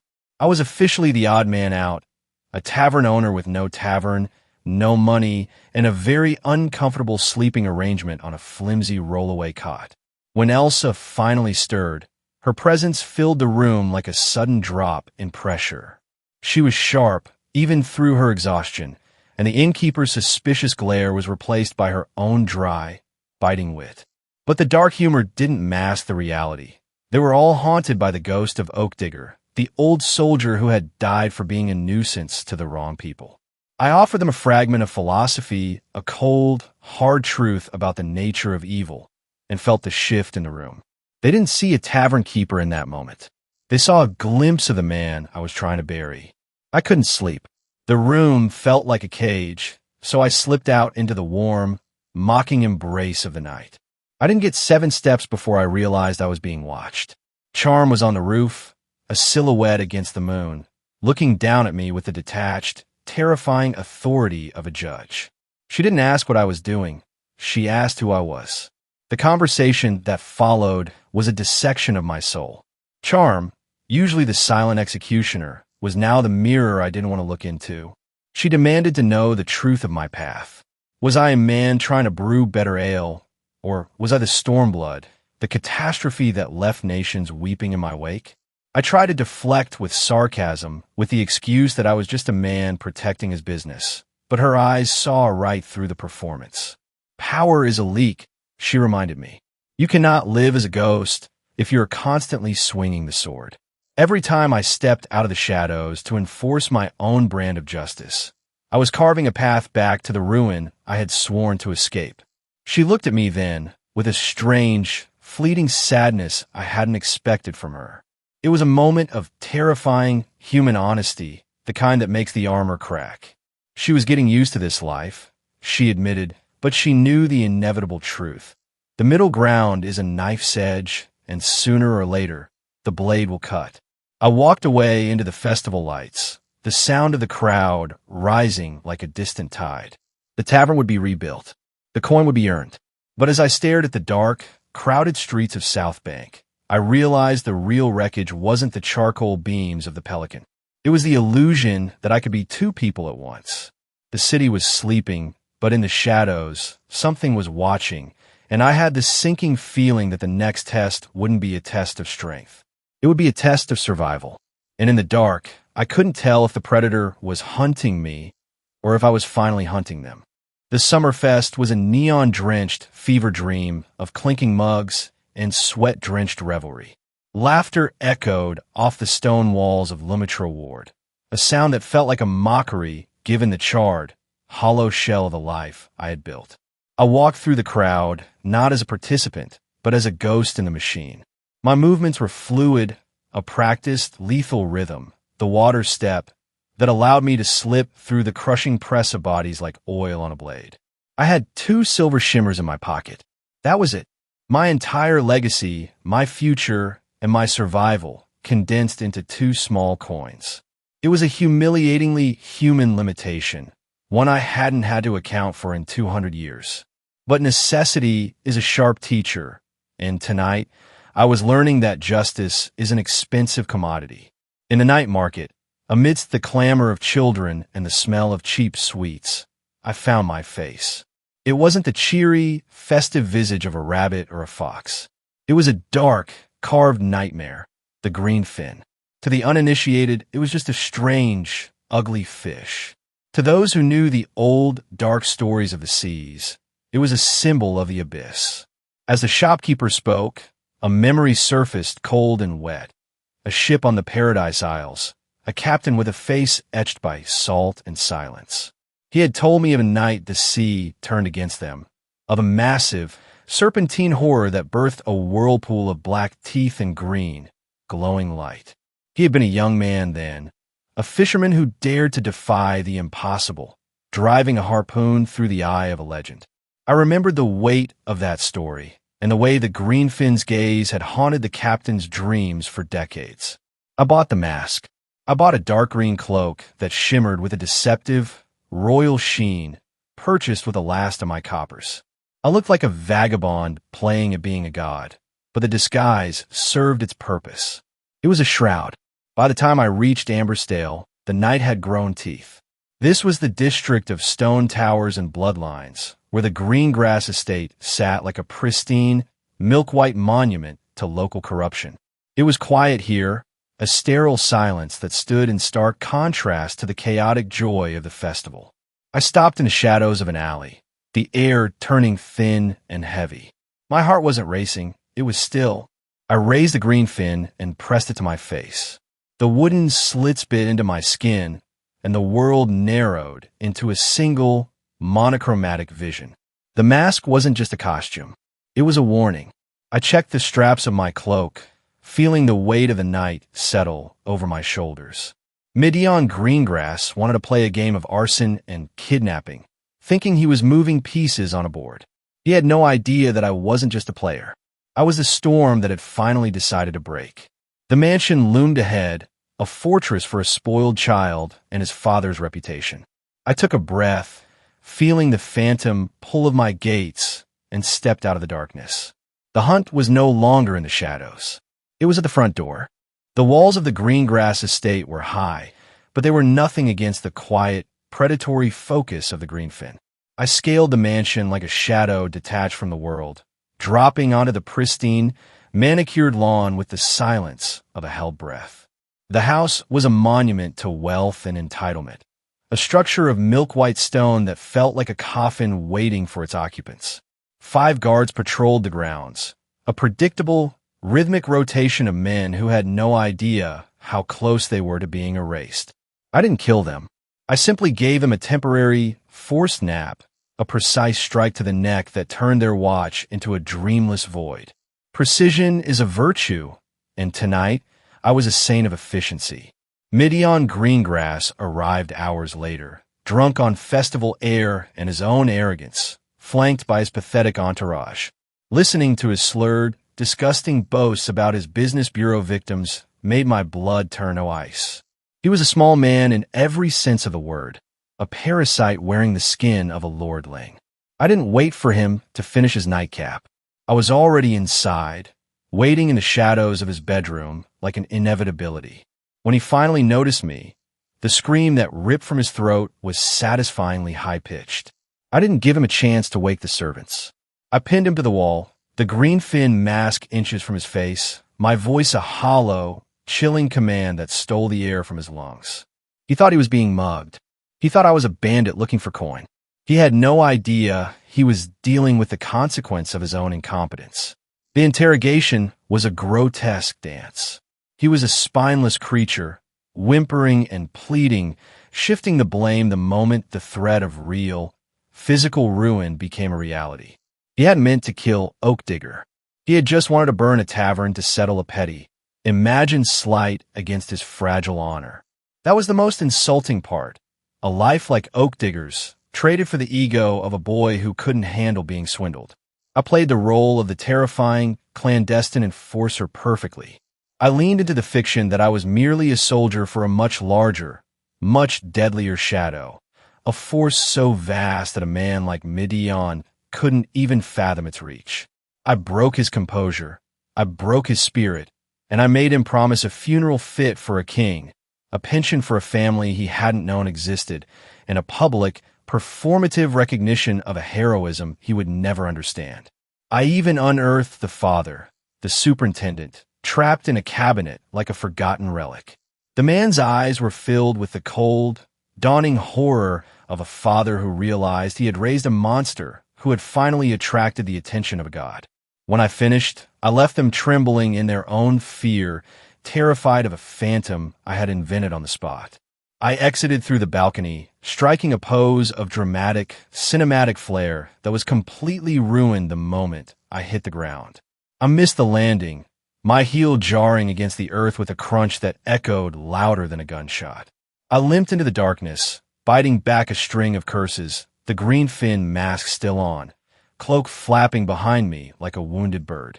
My performance had been flawless, but my ankles were a testament to the fact that, at the end of the day, I was still just a man. A very dangerous, very annoyed man. The night was far from over. I had one more stop to make, and if my luck held, I might actually make it back before the sun decided to expose my charade. Or perhaps the real hunt was only just beginning. The tavern sits in a state of suspended animation, a hollowed-out skeleton of charred timber and broken dreams. 2 weeks have passed since the fire, and Archdawn is still there, operating out of a rolling cart, selling beer to the scent of scorched history. It is a stubborn, defiant act of normalcy in a landscape defined by loss. Kasha watches him, her expression a mix of concern and quiet resignation, as the royal cemetery across the way begins to swell with people. The superintendent, the honor guard, the grieving daughters, everyone has come to bury the man who once grew pumpkins and provided for a family that had long ago pruned him from their lives. In the center of it all lies Oak Digger. He is dressed in white, with flowers woven through his hair, looking peaceful in a way that suggests death was the only thing that could finally make him look respectable. Captain Canelan stands at the podium, struggling through a eulogy that sounds like it was written by someone who had never met the man, while the superintendent fidgets as if expecting a ghost to tap him on the shoulder at any moment. Archdawn, meanwhile, stands back and drinks. He is a man who deals in subtle ironies and cold pragmatism. When the daughters approach, the conversation that follows is an awkward dance of grief and resentment. They talk about their father, the drunkard they disowned, the man who tried to find redemption in a simple patch of dirt, while Archdawn navigates the fragile truth of his own failures and his desperate, daily lie that he will have the tavern open again soon. The weight of that lie is becoming unbearable. Every time he says it, the words sound thinner, more hollow, like a coin dropped on a hard floor. He is a man running on nothing but momentum and the hope that he can conjure a future out of ash. But then the tides shift. His missing regulars appear. They are men built like mountains, standing in the rubble of the Tipsy Pelican with tools in their hands and a casual, terrifying competence in their eyes. They aren't there for a drink. They're there to build. It is a moment of profound, quiet disruption for Archdawn. For 221 years, he has been the one who acts, the one who carries, the one who resolves. He is not used to being the recipient of grace. As these men offer to do the impossible, to restore his livelihood, his home, his purpose, something in him begins to thaw. It is a feeling warmer than a summer morning and brighter than a firefly in the twilight. He feels for the first time in an eternity not just powerful, but whole. And yet, shadows do not dissipate just because the sun rises. The narrative pulls back, peeling away 15 years of silence to reveal a frozen, white expanse. Eater, a master of perception, stands in the shadow of a dark tower that has consumed an entire kingdom. He watches his master, a man who carries the weight of existence with the casual ease of a traveler, face an army of 241 dark mages. The ensuing destruction is not a battle, it is an erasure. With a single, fluid gesture, the master carves through the army, leaving nothing but silence and scattered limbs in his wake. Eater looks on, paralyzed by a mixture of awe, envy, and a cold, creeping terror that vibrates in his very soul. The master speaks of a break, of finishing a cycle, of perhaps not coming back. He walks toward the towering spire of the demon lord, a place where the very air is thick with a black, diseased magic that threatens to corrode the spirit. Eater, left behind in the snow, can only watch as the man he calls master steps into the maw of the abyss, leaving behind a promise and an ending that feels more like a beginning. The tavern will be rebuilt. The debt of the past is being paid. But somewhere out there, the truth of the world is waiting, and the master of the rules of ruin has one final move to play. The silence that follows is deafening. And in that silence, you have to wonder, was the victory worth the cost? And what happens when the man who holds the world together decides he is finally tired of holding it? The heat in Meridias isn't just a nuisance. It is a physical assault. It is a thick, humid blanket that clings to the skin, making every breath a chore. For Elsa, a woman used to the open air of the Paradise Isles, this stifling, conservative city feels less like a home and more like a gilded cage. Here, clothing is a moral barometer, and Elsa, with her practical, minimalist wardrobe, is essentially a walking scandal. Her transition into city life has been chaotic, between being evicted from one end for a series of midnight room selection blunders. Look, after a few bottles of brandy, all doors tend to look identical, and being kicked out a second for a tragic lack of funds, she is now adrift. She is hungry, she is thirsty, and the cobblestones are literally radiating heat like an oven floor. She stumbles into the grand tap house, seeking relief, but finds only a different kind of suffocating pressure. It is a place of marble, velvet, and smug, entitled men who seem to think that buying a woman an overpriced, cloyingly sweet beverage entitles them to her company. When one particular merchant decides that physical coercion is a reasonable next step in his seduction, Elsa provides him with a very sharp, very swift, and very effective reality check. He ends up unconscious on the floor, and Elsa ends up back out in the furnace of a street. The irony isn't lost on her. She finds a place that feels different, the Tipsy Pelican. It is older, scarred by time, and carries the scent of real life rather than polished pretense. But it is silent. She enters, cautiously navigating the quiet shadows until she hears the bickering of two souls behind a curtain. A young man, distracted by melons and lost on his way home, and a sharp-tongued woman named Charm, who seems entirely unimpressed by his excuses. It is a mundane, domestic spark in a city of stone, and for a woman who has spent her life running from the past, it feels strangely like a destination.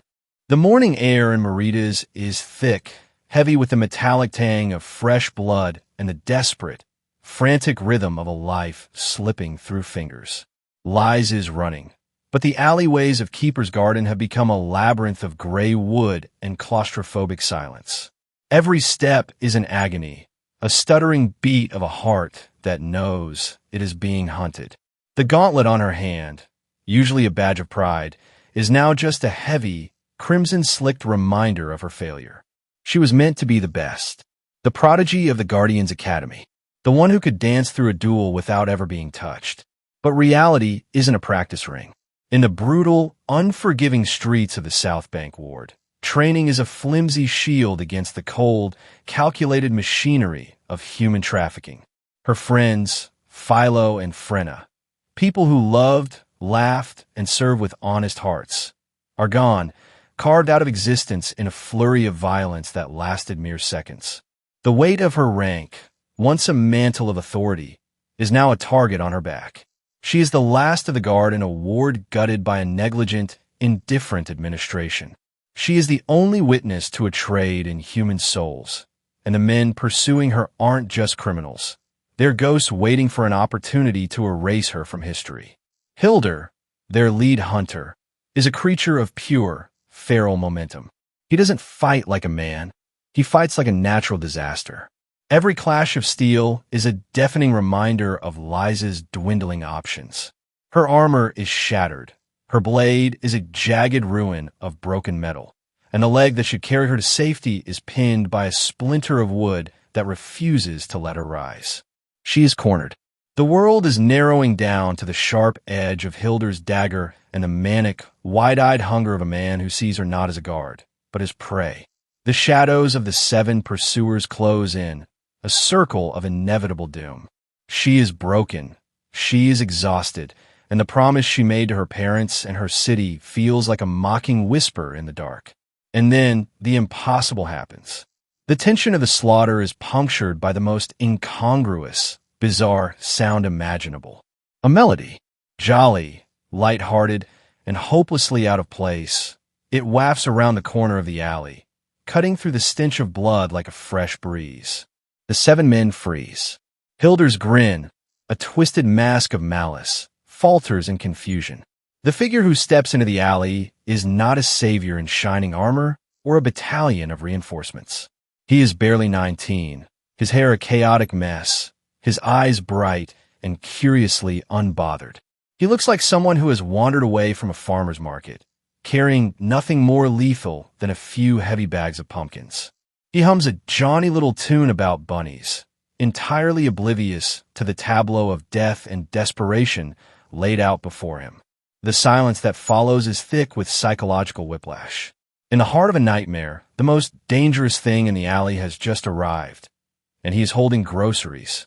If there is one absolute rule in this chaotic, messy world, it is this: do not, under any circumstances, play the hero for a maiden in an alleyway. It is a tale as old as time. The beautiful, distressed girl in the shadows, the gaggle of unsavory brutes circling her, and the sudden appearance of a dashing, boyishly handsome hero. In the fairy tales, it ends with a swoon, a romantic rendezvous, and a soft mattress. In the real world, it ends with a lawsuit, a family of angry brothers, and your bank account being liquidated before breakfast. The reality of the backstreets is rarely heroic. It is either a domestic squabble where you're the unwanted third party, or a classic damsel in ambush scenario where the maiden is the bait and your coin purse is the prize. Even when it is legitimate, it is a complication you simply do not need. Your life is better spent on meaningful pursuits, like, say, perfecting a batch of crisp, golden ale, rather than embroiled in some far-reaching conspiracy that will undoubtedly get you killed.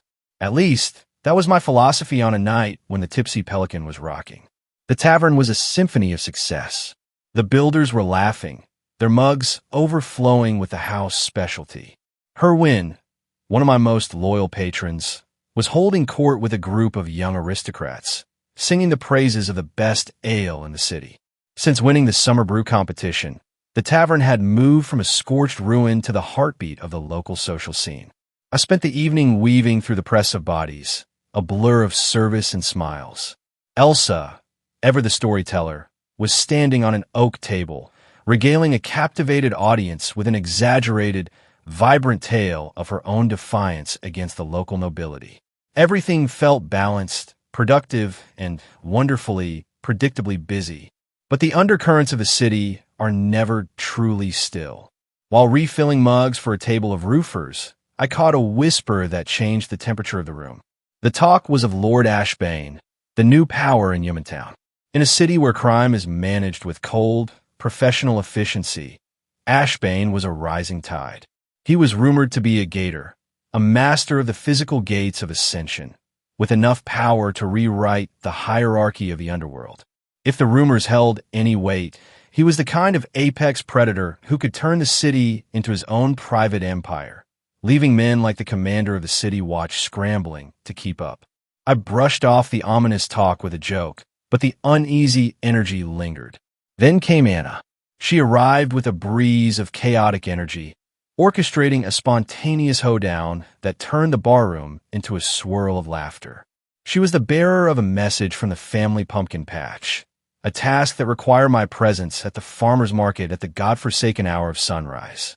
It was a trap of sorts. To refuse was to invite the wrath of her sister Carolyn, a woman who treated tardiness as a personal affront.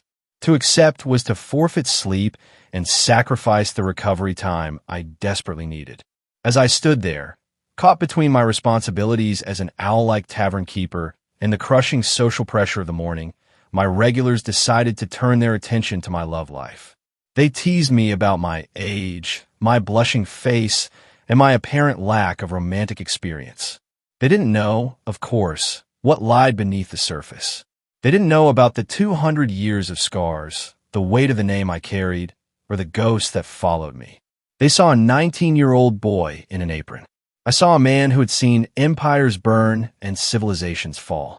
I ordered a drink, scowling as the laughter rang out, keeping the secret buried deep behind a wall of bravado. Little did I know, the morning wasn't just bringing pumpkins. It was bringing the exact kind of trouble I had spent the whole night trying to pretend didn't exist. The sun had barely begun to crawl over the horizon when the alleyways beckoned again. And this time, there were no pumpkins involved. The tavern was finally silent, a graveyard of empty mugs and sticky tabletops. For in the morning, that cursed, liminal hour when the world feels like it's being held together by duct tape and exhaustion, I was slumped over the bar, my head swimming in the dregs of the night's debauchery, when the health inspector arrived. Madame Pomenou was exactly what you'd expect from a woman who carries a clipboard as a weapon. Regal, terrifying, and apparently entirely devoid of the capacity for mercy. She didn't care about my lack of sleep or my looming sunrise appointment. She wanted an inspection. Watching her pick through my spotless kitchen with the precision of a surgeon searching for a tumor was a special kind of hell. But it was nothing compared to the brewery. That basement was my sanctuary, the place where I crafted the heart of the Tipsy Pelican. Watching a stranger judge my life's work at 4 in the morning felt like a violation. But by some miracle, or perhaps just the sheer, terrifying efficiency of Charm's cleaning, we survived without being shuttered. I barely slept 10 minutes before the sun began to threaten the horizon. Dragging myself out of bed felt like wading through a swamp. The market was a cold, gray affair. Carolyn Oakdigger was waiting with the pumpkins, heavy, deep red, and smelling of autumn. She was sharp, clipped, and completely unimpressed by my half-hearted attempts at small talk. When she asked about her father, the pride in her voice was a gut punch. I had built a legacy for a man who had left behind nothing but a broken family and a ghost of a reputation. The irony wasn't lost on me. I talked too much, explained too much, and eventually escaped with my arms full of produce, feeling older than my 200 years. The shortcut home was supposed to be a quiet, efficient path through the back alleys. It was a beautiful, sleepy morning. I was even humming a ridiculous children's tune, the kind of earworm that makes you question your own sanity. Then, I turned the corner and walked straight into a nightmare. It was the girl from the guard, the one I'd seen during the chaos. She was pinned down, a broken mess of armor and blood, surrounded by 7 men who looked like they'd been carved out of granite and malice. My fight-or-flight response didn't even flicker. It just went straight to flight. I did a sharp, theatrical pivot, muttering something about taxes, and tried to walk away. But the world, it seemed, had other plans. They chased. I ran.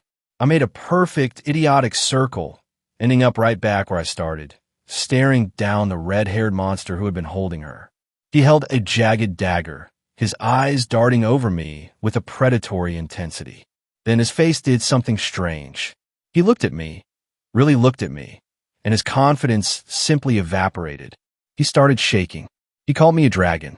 He babbled about overmatching and retreated like a coward. I stood there with my pumpkins, utterly bewildered. I wasn't a dragon. I was just a tired 19-year-old with a bad attitude and a shipment of squash. The girl was fading fast, her life leaking out onto the cobblestones. I didn't want to play the hero. I wanted my bed. I wanted to brew my ale. But as the clouds darkened and the scent of rain filled the air, I knelt. I wasn't a master healer.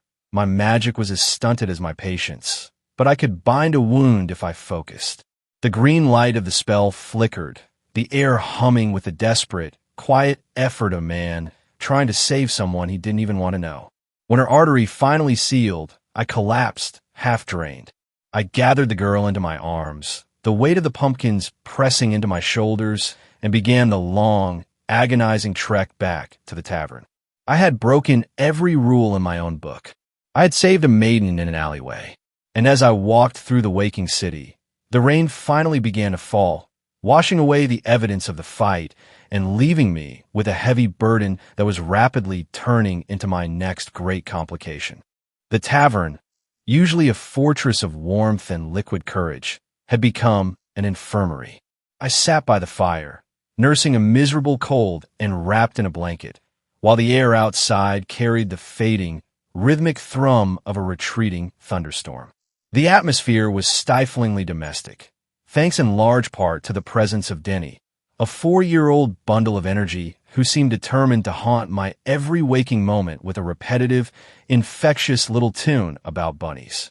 The morning was a blur of interruptions. Anna, the woman who seemed to find my discomfort genuinely delightful, was busy playing the hero. She'd brought a potion that had likely pulled Lies, the battered young captain, back from the precipice of death. Listening to them talk, I couldn't help but grind my teeth. I had been the one to seal that artery, to do the dirty work of triage in a dark alley. Yet here I was, the grumpy, sneezing tavern keeper being teased about harems and mistresses. When Anna and her son finally left, leaving behind a crayon drawing that looked suspiciously like a rabbit dropping, the peace didn't last. The door was pounded upon by a new arrival, Superintendent Valental, the man who had essentially gutted our ward's security to save a few coins. Valental was everything you'd expect from a young, well-born aristocrat. Lanky, elegantly draped in fine wool, and possessed of a tone that suggested the world was a mildly disappointing sketch he hadn't quite finished. He didn't care about the 2 dead guards. He didn't even care that his captain was nearly carved to pieces. He only cared that his safe ward was suddenly messy, and he wanted the problem swept under the rug. The confrontation that followed was a masterclass in bureaucratic coldness. He refused to call on the city watch, terrified that acknowledging the presence of slave traffickers would make his ineptitude public. He needed the problem fixed quietly, and he needed someone to be the fall guy. In a display of performative generosity, he produced a vial of greater healing potion, an item so expensive it would make a merchant weep. He wanted Lies back on the front lines in 3 days, fueled by magical recovery and a complete lack of common sense. He threw a purse of silver my way, effectively bribing me to keep the witness hidden in my tavern. I tried to protest, to retreat into the shadows of my own quiet life, but the silver talked, and my own pride, or perhaps just my inability to turn down a challenge, forced my hand. I agreed. I had become the protector of a wounded captain, the owner of a tavern that was now an official secret base, and the reluctant guardian of a mystery that was far too large for a man who just wanted to brew pumpkin ale. As Valental left, the look in his eyes hinted at a regret he was too arrogant to voice. He was a man playing with fire, and I was the one tasked with holding the bucket. I was officially over my head, trapped in a conspiracy that was growing darker by the hour. And to make matters worse, I had a nasty cold, a drafty tavern, and a very, very long 3 days ahead of me. The tavern, usually a place of booming laughter and the clink of tankards, had transformed into a stifling cage of misery. My head throbbed with a fever so intense I felt like I was being boiled in my own skin, and every muscle in my body protested the mere act of breathing. It was a cold, a simple, mortal, pathetic cold, but it was currently doing a better job of immobilizing the legendary Stormblood than any army or assassin ever had. Downstairs, the atmosphere was thick with the weight of unsaid things. Charm, my enigmatic assistant, had taken it upon herself to volunteer my services to the local ward captain, Lies, a woman who looked like she'd been put through a meat grinder and was still holding on by sheer willpower. I sat in my room, shivering under a mountain of blankets, while the phantom sounds of duty and danger drifted up through the floorboards. I had no intention of getting involved. I was retired, sick, and frankly, bored of the hero business. Yet, the women surrounding me, charmed with her cryptic, unnerving intelligence, Kasha, the Templar who could make morality feel like a physical weight, and the wounded Captain Lies herself, all seemed to treat my involvement as an inevitability. It was as if they knew something I didn't, that no matter how much I grumbled about being a simple tavern keeper, my nature was to walk into the fire. Lies visited me, her presence a sharp contrast to my delirium. She was a soldier, bound by the rigid, often idiotic chains of duty, defending a superintendent who was more interested in saving his reputation than the lives of those he was sworn to protect. She spoke of history, of kings and heroes, and she managed to argue me into a corner with a grace that left me fuming. She wasn't just asking for help. She was challenging the very soul of the man who had once stood at the center of the world's greatest battles. And then there was Kasha, the nun, the warrior, the woman who seemed to occupy the most space in my mind, even when she was absent. She stopped by, her presence calming yet demanding, preparing for yet another mission to chase bandits in the woods. She didn't press the issue of helping Lies with brute force. She simply sat there, radiating a silent, expectant goodness that was far more dangerous than any sword. She knew exactly how to make me feel guilty without saying a word. As the house quieted, leaving me alone with my fever and the persistent, nagging thought that I was being slowly cornered by my own better impulses, the boundaries of my quiet life began to fray. I was a man who had seen empires fall, yet here I was, trapped in a room, waiting for a soup bowl to be refilled, while a conspiracy of shadows festered in the city streets below. I knew how this would end. I knew the moment the first flake of snow fell or the first drop of blood hit the floor, I would be out there. And that was the most terrifying realization of all, because as I stared at the ceiling, I realized the fever wasn't just burning in my veins. It was burning away the last thin layer of my resolve. The real mystery wasn't the slavers or the superintendent's incompetence. It was how, in a world that had forgotten who I was, I still felt the familiar, dangerous pull of the path I tried so hard to leave behind. Sleep was coming for me, but it brought no rest, only the cold, sharp image of what awaited once I finally stood up. The fever had me in a vice grip, the kind that turns every shadow into a specter and every creak of the floorboards into a death knell. I was shivering, trapped in a cold that no amount of wool or quilting could touch. My thoughts were a jagged, repetitive loop, circling back to the ghost of King Kindalor, a man of impossible virtue who had been my friend, and whose death was the heavy stone in the foundation of my regrets. Then came the intrusion. I thought it was a nightmare, a phantom from my past. But as the lantern light cut through the gloom, it was charm. She didn't offer sympathy. She offered a solution. She crawled into the bed, a cool, quiet presence that defied the winter chill. I screamed like a panicked boy, but her presence was a furnace, burning away the illness, siphoning the fever right out of my marrow. By morning, the sickness was gone, and the only proof of the night's strangeness was the smirk lingering on her lips. The day didn't offer a reprieve. Captain Lies was suiting up, draped in polished plate and armed with a blade of blue steel, a weapon so precious it could buy a kingdom. She looked like a woman walking to her own funeral, determined to track down the killers of her subordinates. A dream sparrow delivered the final, jagged piece of the puzzle.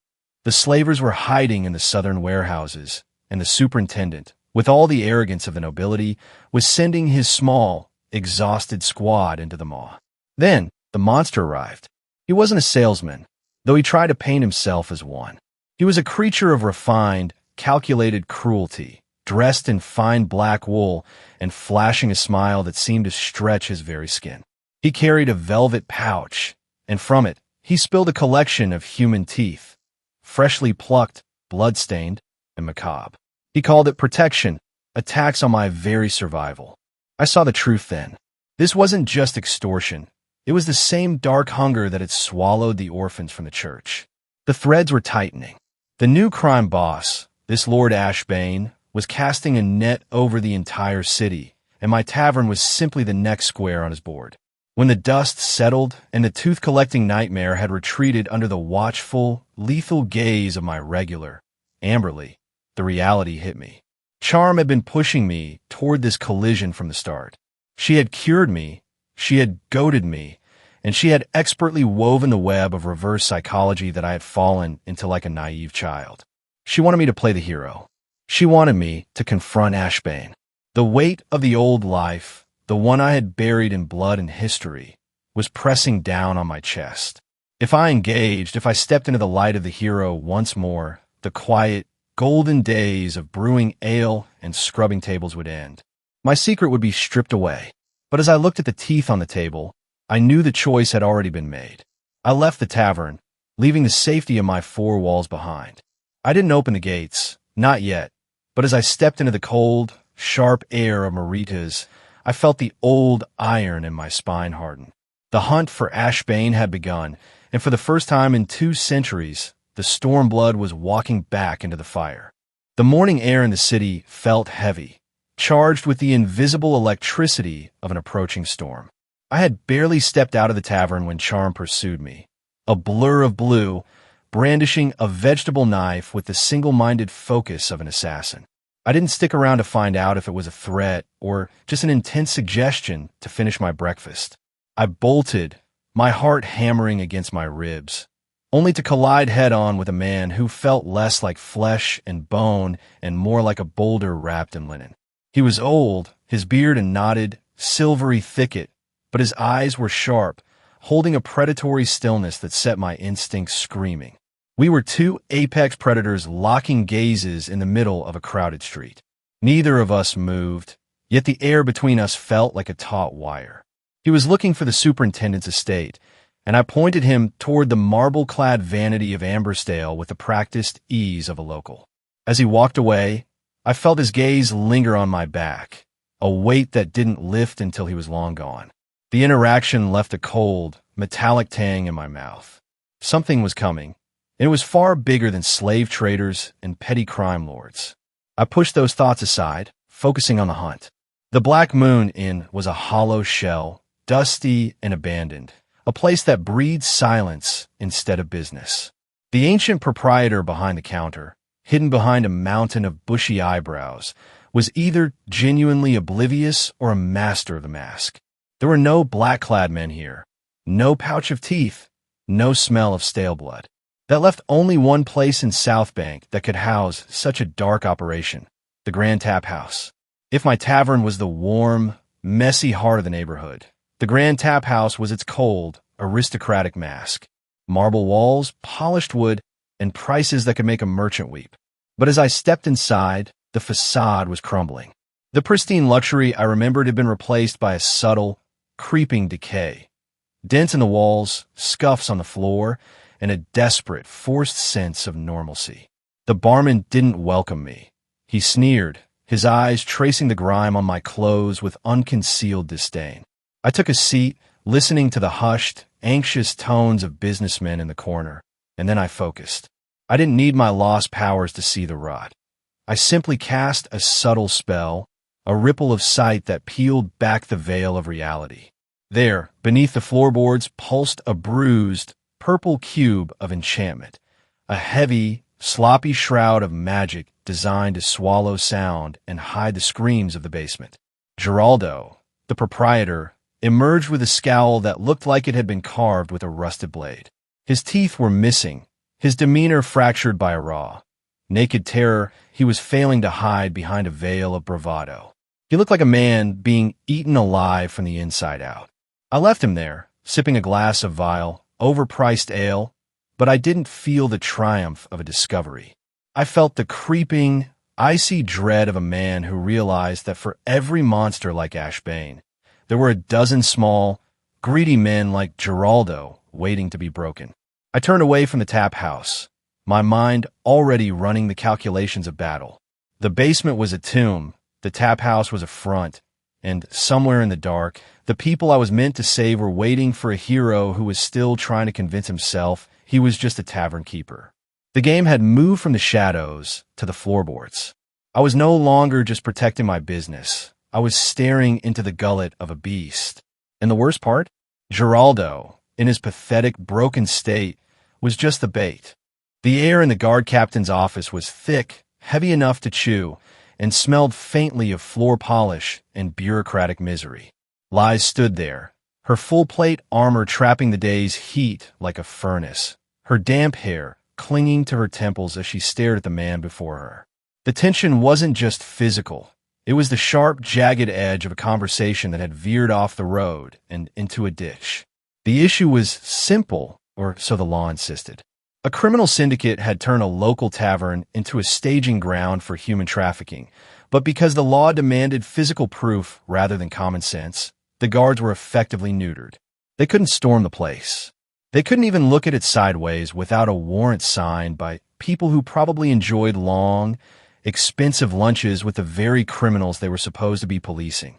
The protagonist, Master Arch, had a solution that involved throwing the rulebook into a furnace, but Liz was bound by the rigid, suffocating structure of her position. That was until a sudden, sharp realization hit them both like a physical blow.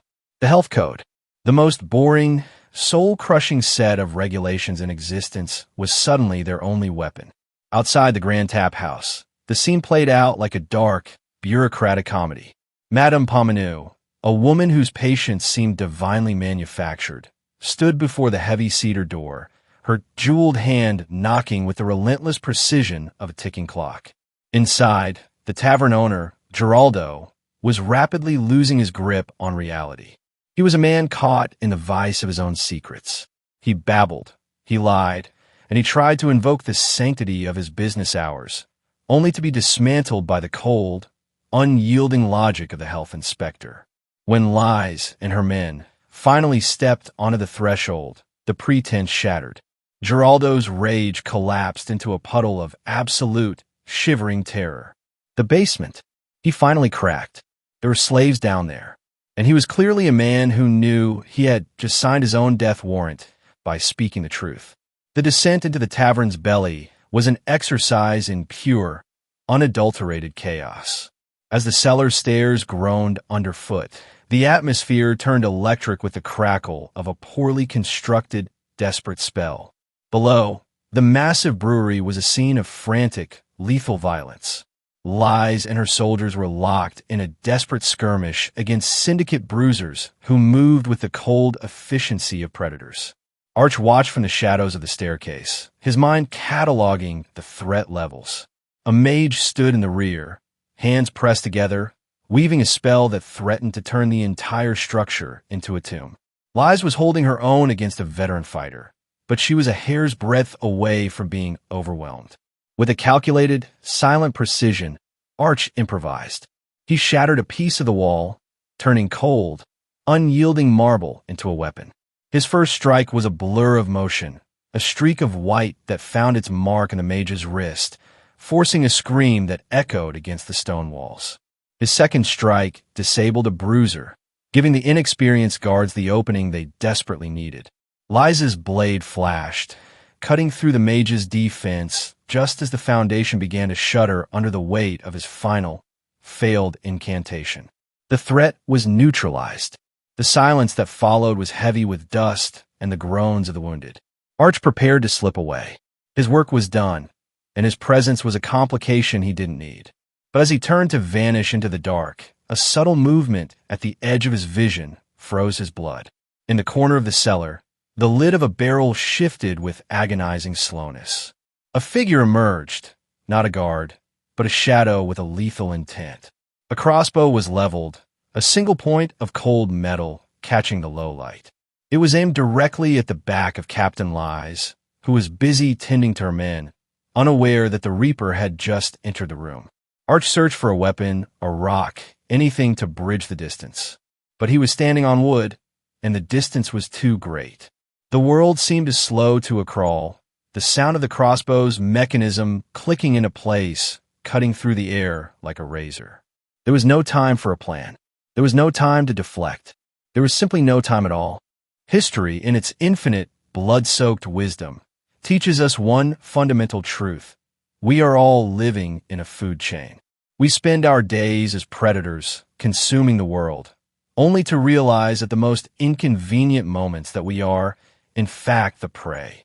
Whether it is a wolf in the woods or an assassin in a dark alley, the sensation is the same. It is a prickly, cold feeling at the base of your skull, the universal, gnawing awareness that something is hunting you. Most people are sloppy. They walk into danger with their senses unlatched, oblivious to the silence behind them. But the true masters of the hunt, the elite shadows of the Night Guild, operate on a different frequency. They don't just move silently. They mask their killing intent so effectively that they cease to exist to the senses. I've spent my life mastering the opposite, being the stone in the river that refuses to be moved. But even I recognize when I'm out of my depth. In the basement of the Grand Tap House, that reality hit me. The crossbowman wasn't supposed to be there. But as he toppled from his barrel, lifeless before he could even squeeze the trigger, a strange, chilling thought settled in my gut. He hadn't been killed by my hand. He hadn't been killed by the soldiers. He was just dead. No pulse, no struggle, just a hollow vessel. Someone had snuffed him out from the shadows before I could even draw a breath. I play my part, of course. I stumbled into the light, breathless and wide-eyed, playing the shocked tavern keeper who just happened to stumble upon a massacre. Lies bought the act, though I suspect the skepticism in her eyes is growing with every passing day. The city is changing. The Grand Tap House raid wasn't the victory we wanted. It was a flare in the dark. The talk at the tavern, usually reserved for tavern brawls and bad ale, has shifted to the name Lord Ashbane. He is the monster under the city's bed, and now that the slavers have been exposed, the real game begins. The real warning, however, came from the roofers, the eyes and ears of the city who see everything from the shingles up. They whispered of a darker plot, of men meeting in the shadows of Keeper's Garden to discuss a trigger. And then, the words that turned my blood to ice, wait until the old man is dead. If they mean the Duke, the foundations of Adentris are about to shatter. I'm a tavern keeper. I sell beer. I clean floors. I handle the occasional drunken lout who thinks he can skip out on his tab. I am not a kingmaker, and I am certainly not a savior. But as the tavern emptied out into the nervous, quiet night, the weight of the silence between myself and Charm felt like an accusation. She knew. She knew this wasn't the end of the headache. It was the prologue. I try to convince myself that the City Watch will handle it, that Commander McCary's is competent, that the world will keep spinning without my interference. But in the quiet of the night, with the floorboards creaking and the shadow of Ashbane stretching across the city, I know better. The trigger has been pulled, and I have this sinking, terrifying suspicion that I'm standing exactly where the bullet is headed. The days following the raid were a study in heavy, brittle silence. Charm moved through the tavern like a disgruntled tempest, her movements punctuated by the aggressive clatter of kitchenware, while Elsa remained the only bridge between the widening chasm in my life. The tavern itself had transformed. Ironically, the darkness falling over the Grand Tap House had turned the Tipsy Pelican into a gold mine of rumors and nervous energy. Business was booming, but it was a frantic, jittery prosperity that felt like building a house on a fault line. Saturday arrived with the holiday, Salamanti, looming on the horizon. The market, usually a collection of sleepy vendors, had erupted into a frantic, lantern-lit bazaar. Everyone was chasing the spear of the season, but for me, it was just another reminder of the ghosts I was trying to keep buried. I found myself cornered into the role of a father figure to young Denny, a role I was singularly ill-equipped for by a combination of social pressure and Charm's silent, terrifying threats. The highlight of the misery was a trip to a mask maker's stall. I had hoped to find a simple bunny accessory for the boy, but the stall was a museum of my own past mistakes. The merchant recognized me, and the casual, biting reminder of the greenfin persona, the mask I'd worn to dismantle a noble's life, clung to the air like smoke. I paid my coins, tucked the package away, and tried to ignore the fact that the web of my own making was tightening around me. That night, the tavern was a pressure cooker. The air smelled of cheap ale, roasting meats, and the metallic tang of anxiety. The regulars were locked in their favorite, endless blood sport, debating the greatest heroes of the age. It was a rhythmic, comfortable background noise until a stranger stepped into the fray. He was the man from the street, the boulder-shaped old man with a white tangled beard and eyes that held the stillness of a deep well. He sat alone, cloaked in black leather armor that looked like it had tasted more steel than sun. When he spoke, his voice didn't just carry, it commanded.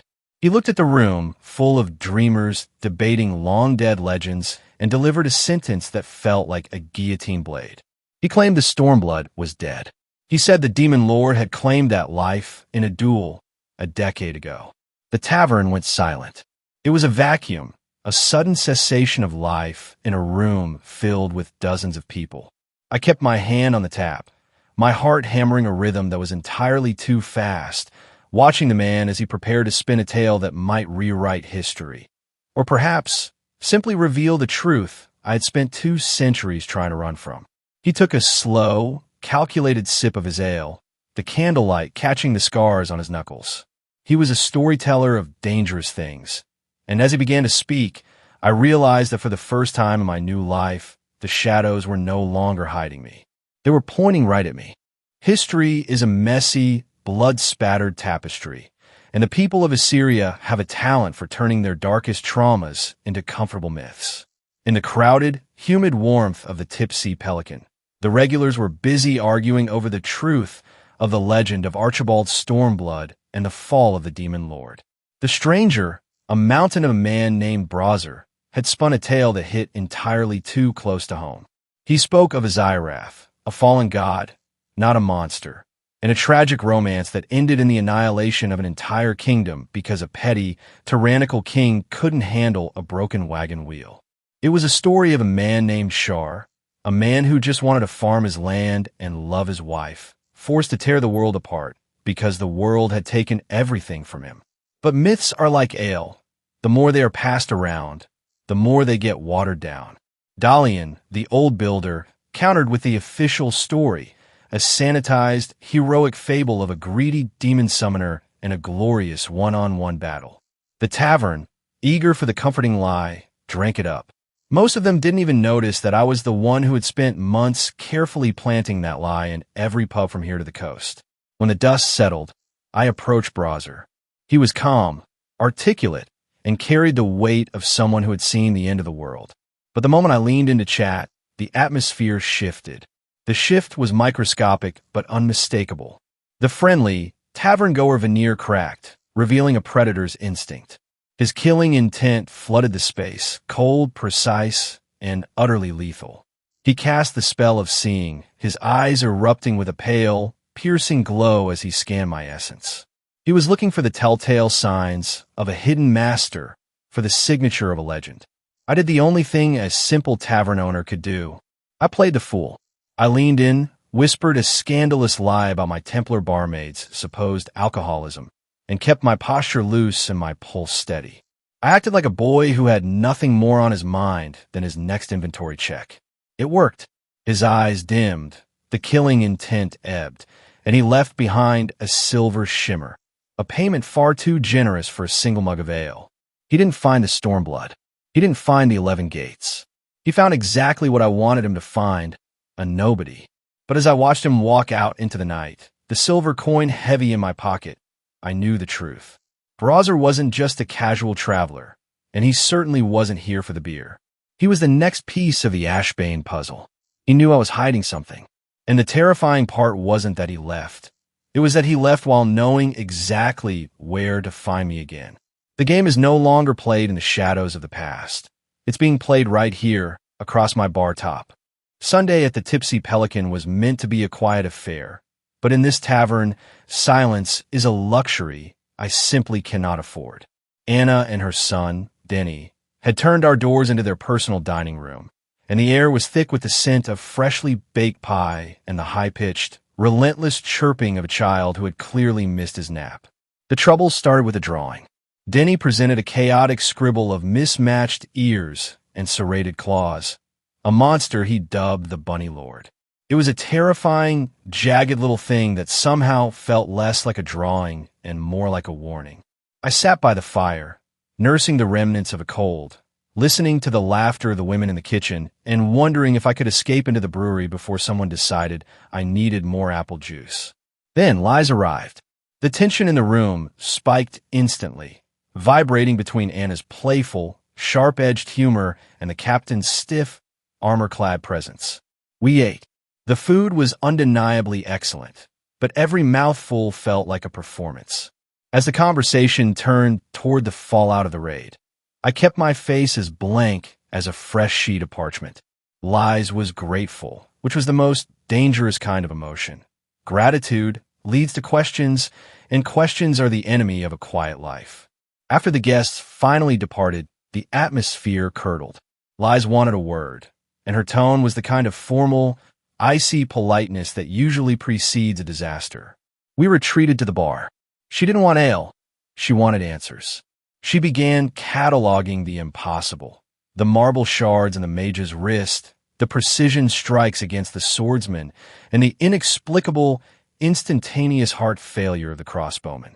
She was connecting the dots, and she was doing it with the terrifying efficiency of a trained investigator. She spoke of sword sense and intuition, recounting a past fight where a mysterious pebble had changed the tide of a battle outside my very doors. She was watching me, her gaze dissecting my feigned ignorance. I kept my voice steady, my shrugs casual, and my hands busy pouring brandy, but the air in the room had grown heavy, charged with the static of a secret waiting to shatter. Then the door slammed open. Anna didn't stumble in. She collapsed. Her face was a mask of sheer, unadulterated terror, and when she looked up, she didn't look at the captain. She looked at me.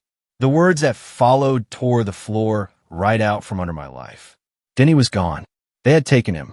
And in her desperation, she stripped away the thin veil of the tavern keeper, spitting out a name that I thought I had buried beneath layers of ale and anonymity. Greenfin. The silence that filled the barroom was absolute. I felt the weight of Liz's gaze turn from curiosity to shock, then to something far more dangerous. I stood there, a glass of brandy in my hand, the taste of cheap alcohol masking the sudden, metallic tang of an approaching war. I had spent so much time hiding in plain sight that I had forgotten the most basic rule of the hunt. You can run from the world, but you can never outrun the wreckage you leave behind. I took a breath down the entire shot and realized that my quiet, simple life had just come to a permanent, violent end. The air in the Tipsy Pelican had turned from the warmth of a Sunday brunch to the sharp, metallic tang of a battlefield. Anna was trembling, the ransom note clutched in her hand like a death warrant. 20 gold brilliances. It was a king's ransom for a boy's life, a price tag attached to a child by the very monsters we were trying to bleed out of the city. Liz, once the picture of professional discipline, stood shell-shocked. The revelation that I was the phantom Greenfin had hit her like a physical blow. But there was no time for her to process her shattered world. We were moving, and the stakes were no longer about ale and secrets. They were about a child lost to the dark. I had been dragged into this, but his charm's quiet, lethal vow to destroy anyone standing in our way resonated in the silence of the bar. I knew there was no going back. I wasn't the legend they whispered about. I was just a man with a tavern to protect and a debt of morality I hadn't realized I'd accrued. The journey to the Humantown ward was a cold, silent march under a bruising purple sky. I hadn't expected to be alone. Liz, stubborn as a mountain, was right on my heels. She wasn't just following, she was watching. She tested me with a sudden, violent flash of steel that would have ended a lesser man, her blade draw faster than a heartbeat. I had danced away, but the mask was slipping. She didn't want to arrest me. She wanted to balance a ledger of debt, to save the man who had saved her. Her armor was hidden under one of Charm's bulky cloaks, an absurd attempt at stealth that did nothing to hide the professional killer beneath. As we walked, the debate was inevitable. Order versus chaos. Duty versus the raw, messy reality of doing what is necessary when the law is too slow or too broken to care. She argued for the hierarchy, for the rules that keep the world from spiraling into anarchy. I argued for the immediate brutal fix. We reached the gray stone bridge under the shroud of a midnight black sky. The ruins of the old prison loomed ahead, a jagged silhouette of stone and shadow. This was a nest of vipers, and we were walking straight into the coil. I reached into my rucksack, the fabric heavy with the weight of my past, and pulled out the green cloak and the sea monster mask. The tavern keeper was gone. The myth was taking over. I pulled the mask over my face, the world narrowing into a slice of predatory focus. Tonight, the debts would be paid in blood. The ruins of the gray stone bridge loomed ahead, a jagged tombstone of a prison turned into a nest of vipers. It was no longer a rotting shell of stone. It was a fortress, thick with timber and iron, patrolled by crossbowmen who looked like they were waiting for the end of the world. Standing there, the mask of the green fin felt heavy against my skin, the gill slits offering a view of a battlefield that was about to be baptized in chaos. Lies, my unlikely ally in this madness, looked at me with a mixture of professional dread and genuine horror. The mask wasn't just a disguise. It was a psychological weapon, a dark, jagged thing that marked me as a relic of a past I was trying to outrun. But we didn't have time for existential crises. A brown package, discarded in the dirt, signaled that Denny was close. The kid was here. The game was on. We didn't sneak. We knocked. Well, I knocked with a fist through a wooden port, turning a sentry's face into a cautionary tale. The ensuing brawl was a symphony of violence, a blur of elbows, knees, and shattered pride. 8 armed men fell before they could even understand that they were fighting a man who didn't play by the rules of their mortal world. Liz watched, her eyes wide, realizing she was standing next to a storm, not a tavern keeper. We descended into the gut of the prison. The air grew thick with the stench of stale misery. When we finally found Denny, he was a trembling, broken thing in a cage. He looked at my mask, and for a moment, I thought the terror would shatter him completely. But inspiration is a strange, flickering light. I remembered the bunny ears, the absurdity of the bunny lord, and the simple, desperate hope of a child. I donned the headband. I gave him a name to hang his fear on. The transition was instantaneous. Fear didn't vanish. It was replaced by awe. Denny wasn't just a captive anymore. He was a disciple of the bunny lord. As we climbed back toward the surface, the dungeon echoed with a bizarre, rhythmic chanting. We were a bizarre trio, an armored captain who had traded protocol for bloodshed, a masked phantom, and a child riding on shoulders, singing about rabbits and carrots as if we were strolling through a summer meadow rather than a graveyard. Then we met Hilder. He was a mountain of muscle and red ink, a man who lived for the snap of bones. Liz, battered and cracked, stood her ground. Her plate armor, the pride of the Meriton Guard, was failing. Hilder's broadsword was a hammer, and she was the anvil, absorbing blow after crushing blow. She looked like she was breaking, her armor fractured, her breathing ragged. But Hilder had made the classic mistake of underestimating the prey. With a roar that tore through the stagnant air, Liz detonated her own protection. The steel shattered, falling away like molted skin, leaving her light, agile, and terrifyingly fast. She didn't just move, she flickered. One moment she was there, the next she was a blur of movement that turned the brute's brute force into a desperate, flailing defense. Hilder, once the hunter, was now the blind man trying to swat a lightning bolt.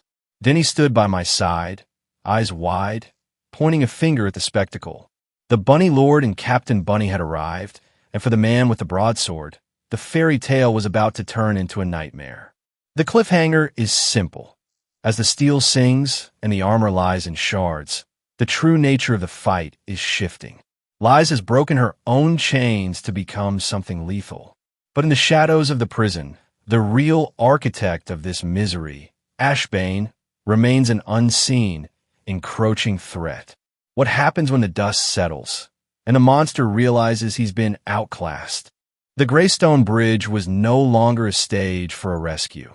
It had become a crucible. Hilder, the red-inked monster, moved with a savagery that should have ended the night in a heartbeat, but he had failed to account for the girl who stood before him. Lies, stripped of her cumbersome steel, was a vision of lethal grace. She didn't just fight, she danced.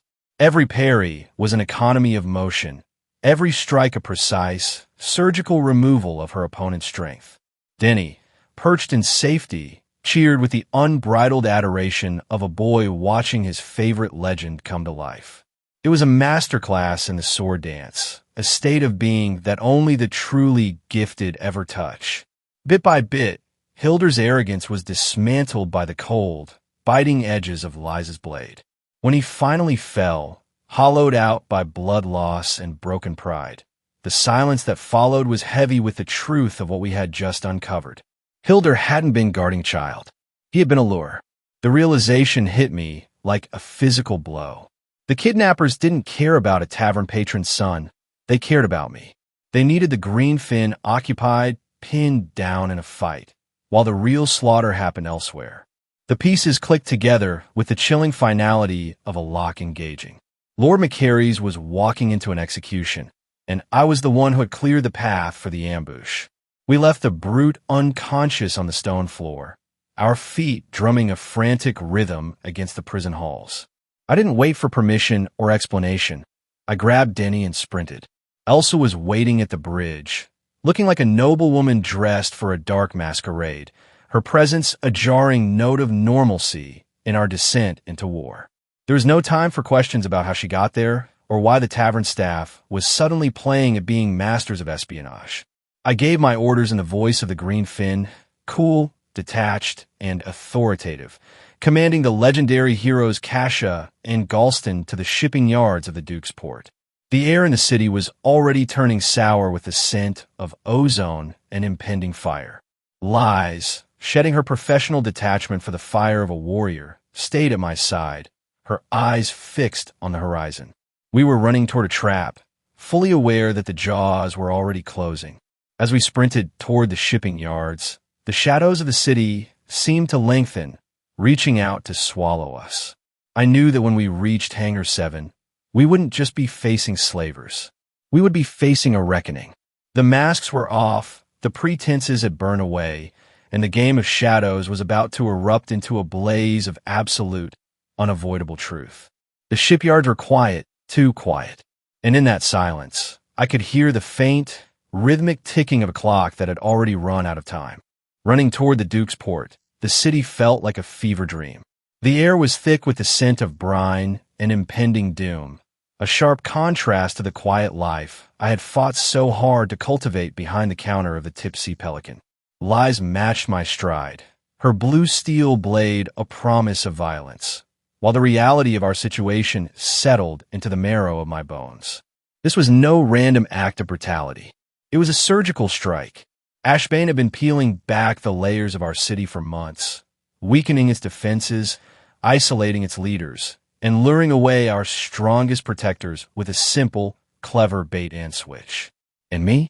I was the piece on the board he had been waiting to pin down. By the time we hit the docks, the shipyard was a slaughterhouse. We cut through the black-clad mercenaries with a brutal, rhythmic efficiency, but the sight that greeted us beyond the alleyway was bleak. The Meriton soldiers were a scattered, desperate thin line against a sea of Ashbane's professional killers. Then came the comedy of errors.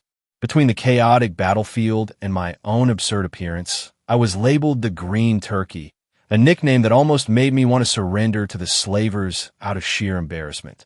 I was a man of mystery, a shadow-wielding vigilante, and, somehow, I had become a poultry-themed punchline. I ignored the absurdity, focused instead on the target, the last hanger. I cast the spell of seeing, and the truth bled into my vision. Two halos burned in the distance.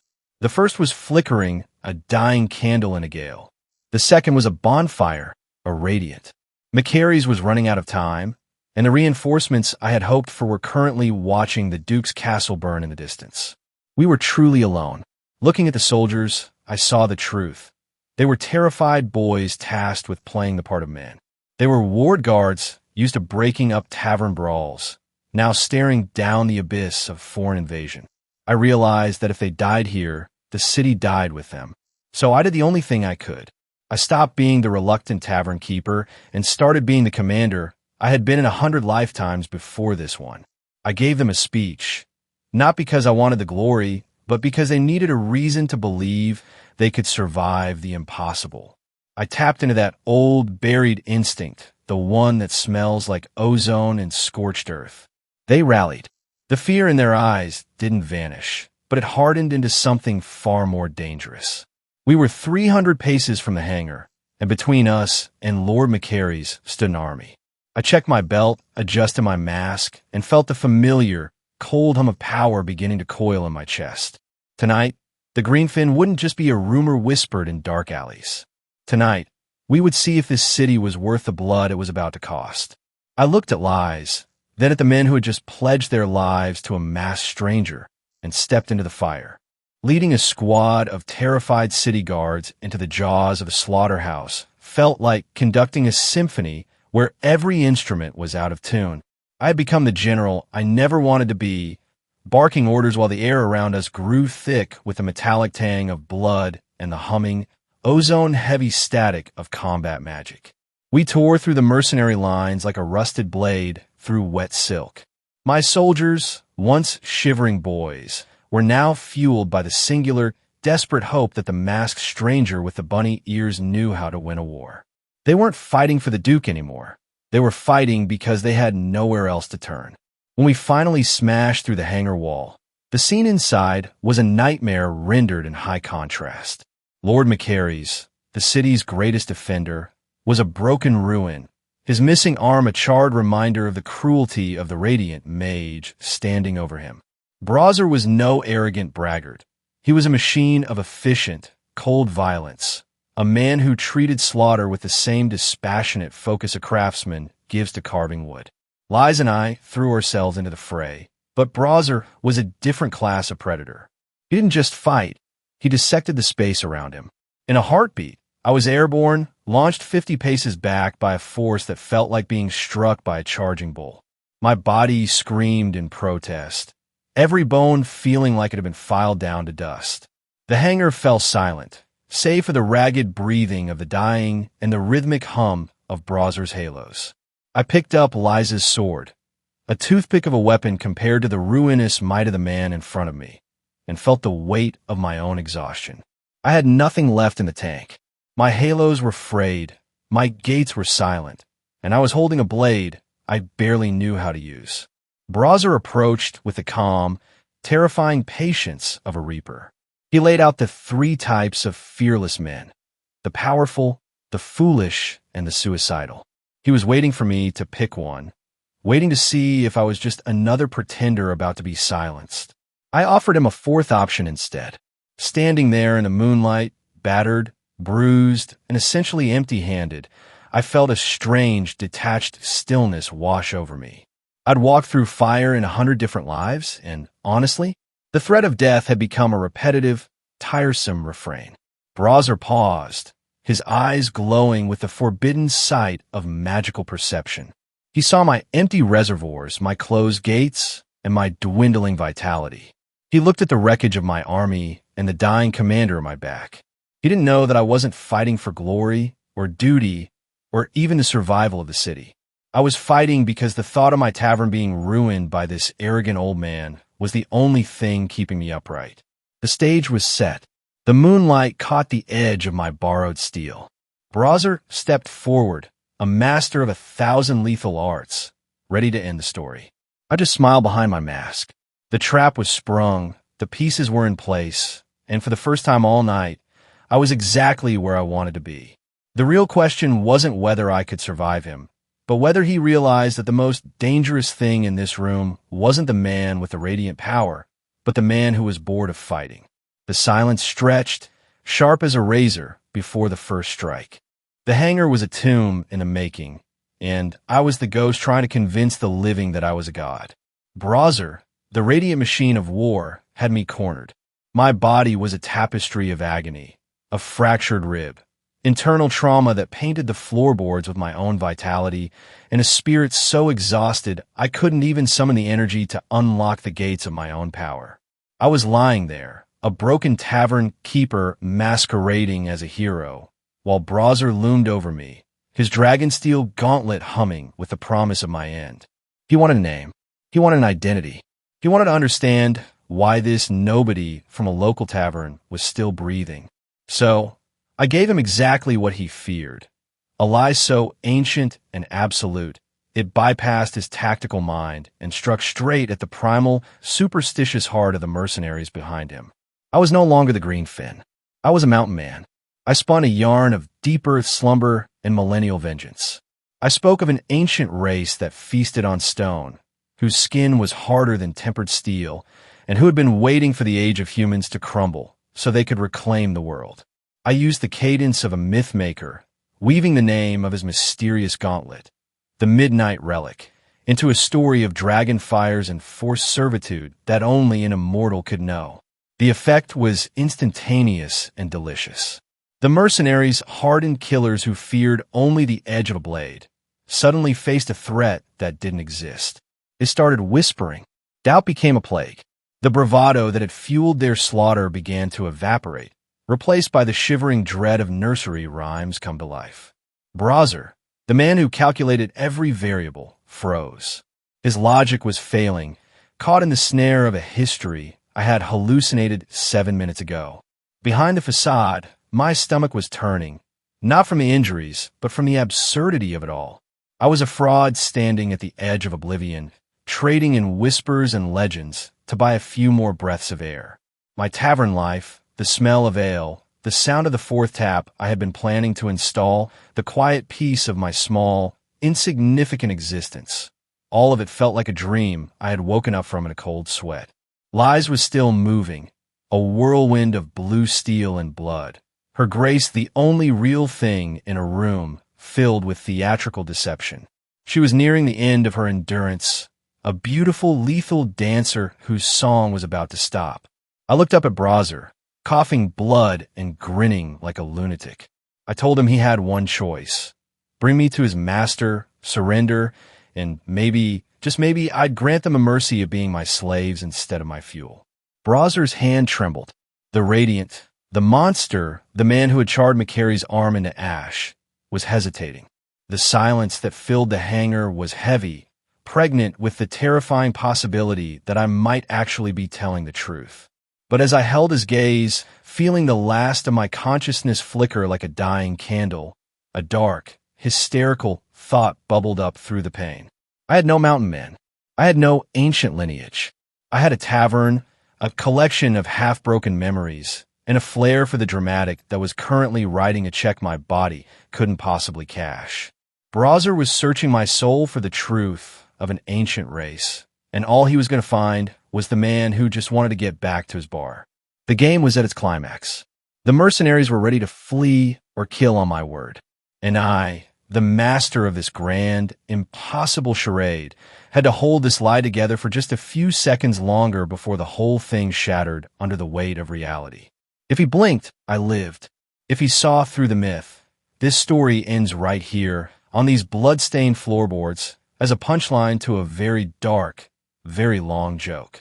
The arena was a crumbling ruin of timber, dust, and blood, but for two men standing in the center, it was a grand, final debate.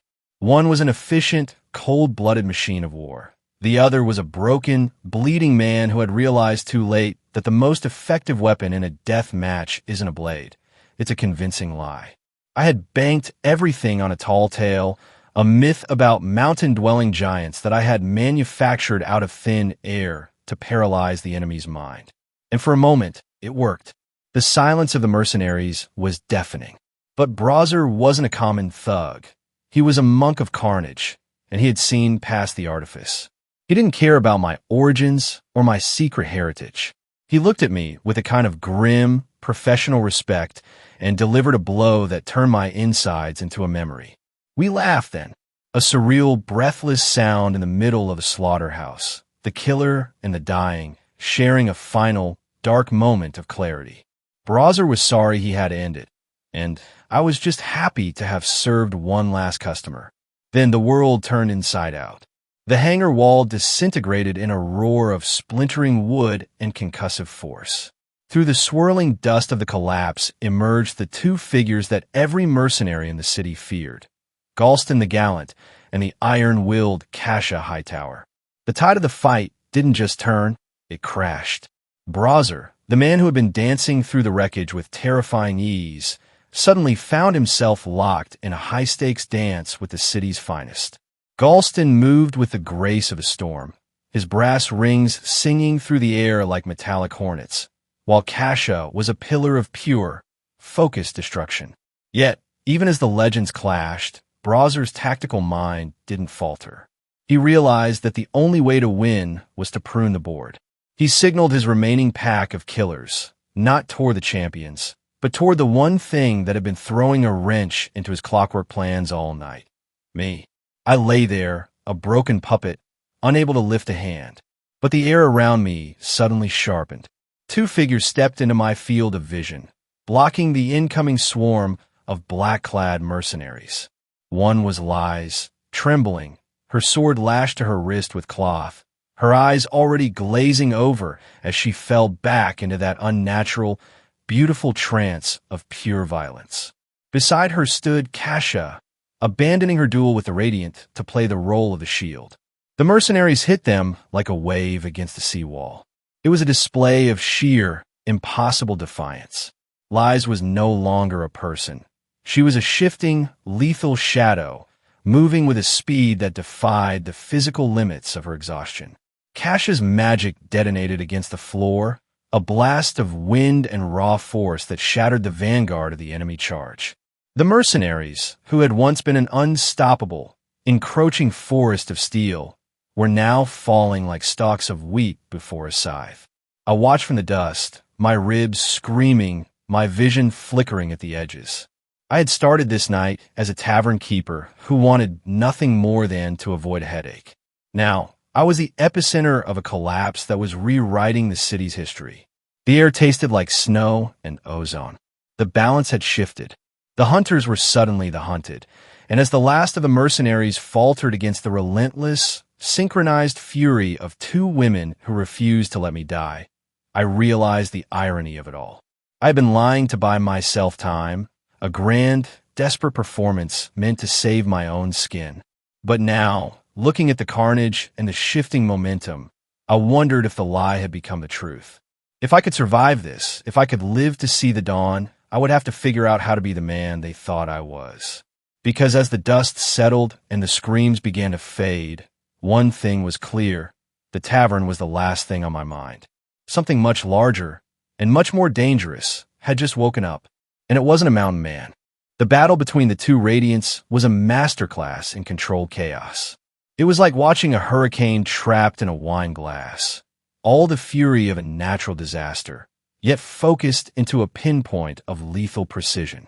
Galston the Gallant, the city's golden boy, was fighting for more than just victory. He was fighting against the ticking clock of his own mortality. Browser, the monk of the Black Gauntlet, had become a force of grim, singular purpose. Every time they clashed, the air hummed with the ozone scent of spent magic. Galston's brass rings, his only defense against the indomitable dragon steel of Browser's glove, were being shattered like glass ornaments. It was a beautiful, tragic dance of attrition. Galston was the master of range, throwing up obelisks of stone and earth to keep the distance, while Browser was the inevitable tide, breaking through the barriers with the calm intensity of a man who had long ago traded his soul for power. Then came the finale. Galston, his reserves running dry, pulled a trick that no one saw coming. He cast a spell so taxing, so devastating, that it felt like the sky itself was collapsing. A colossal, flaming hand manifested in the heavens, a god's judgment smiting the earth. Browser met it with a punch that shattered the sky into a million burning splinters. But Galston's true genius was revealed in the follow-through. He had turned the battlefield into a trap before the fight even began. Browser, caught in the devastating inertia of his own defense, was driven down into the very earth where Galston had hidden his jagged, stone spikes. It was a checkmate written in rock and fire. The hangar didn't just explode, it vanished. When the dust finally settled, the silence that followed was heavy with the stench of scorched wood and iron. Galston stood alone, his halos dimming, his task finished. I was barely conscious, dragged through the wreckage by Lies and Kasha. They were pillars of grace amidst the ruin, their own bodies failing, their movements stuttering, yet they moved with a singular, stubborn devotion to keep me alive. They ferried me back through the city streets like a fragile, broken secret. Reaching the Tipsy Pelican felt like coming home from a war that lasted 1,000 years. The tavern was dark, empty, and silent, a sharp contrast to the symphony of violence I had just left. Lies, finally pushed beyond the boundaries of human endurance, collapsed at the foot of the stairs, her spirit lingering only on the desperate hope that she had done enough. Then, the shadows in the hallway deepened. Charmaine stepped into the room, her presence colder than the void, her eyes pools of endless, obsidian darkness. She looked at me, broken, leaking blood, and fading, and the fury in her gaze was a physical weight.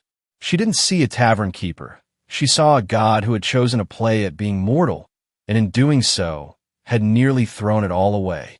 She accused me of abandoning my strength, of hiding behind a mask of normalcy, when I could have shattered the world with a word. She held my life in her hands, vibrating with the power to snuff it out, a predator questioning the folly of her prey.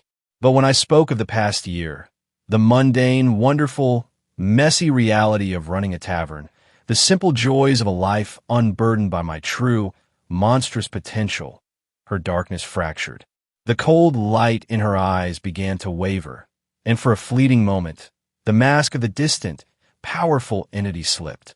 The tears she shed were the only thing that felt real in a night defined by illusions.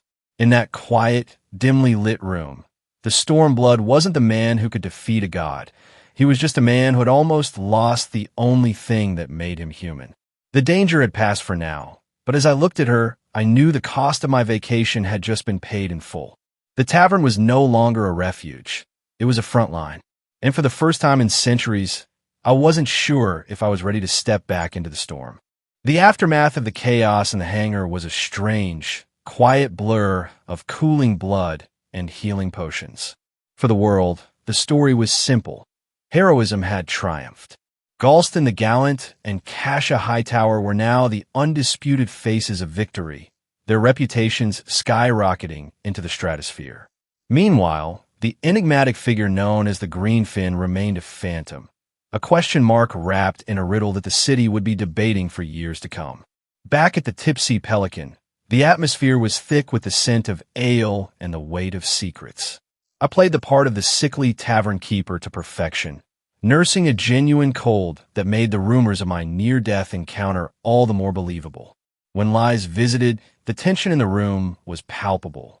She had stood before the city's most powerful figures and held the line, refusing to sacrifice my identity to the Duke's wrath. She had paid for her loyalty with her rank, demoted from captain to lieutenant, yet she walked with the pride of someone who had found something more valuable than a title. As the city began the slow process of stitching itself back together, the tavern became a focal point for the uneasy peace. Even on the night of the Selamani festival, when the walls were ringing with laughter and the clinking of glasses, the shadow of what had happened lingered. The heroes were there, Galston, Kasha, and the others, toasting to a victory that felt like it had been bought at a price far higher than anyone dared to admit. In a quiet corner, little Denny handed me a drawing. It was a chaotic, jagged thing, a mess of ink and desperation. But in its own way, it captured the truth of the night better than any official report.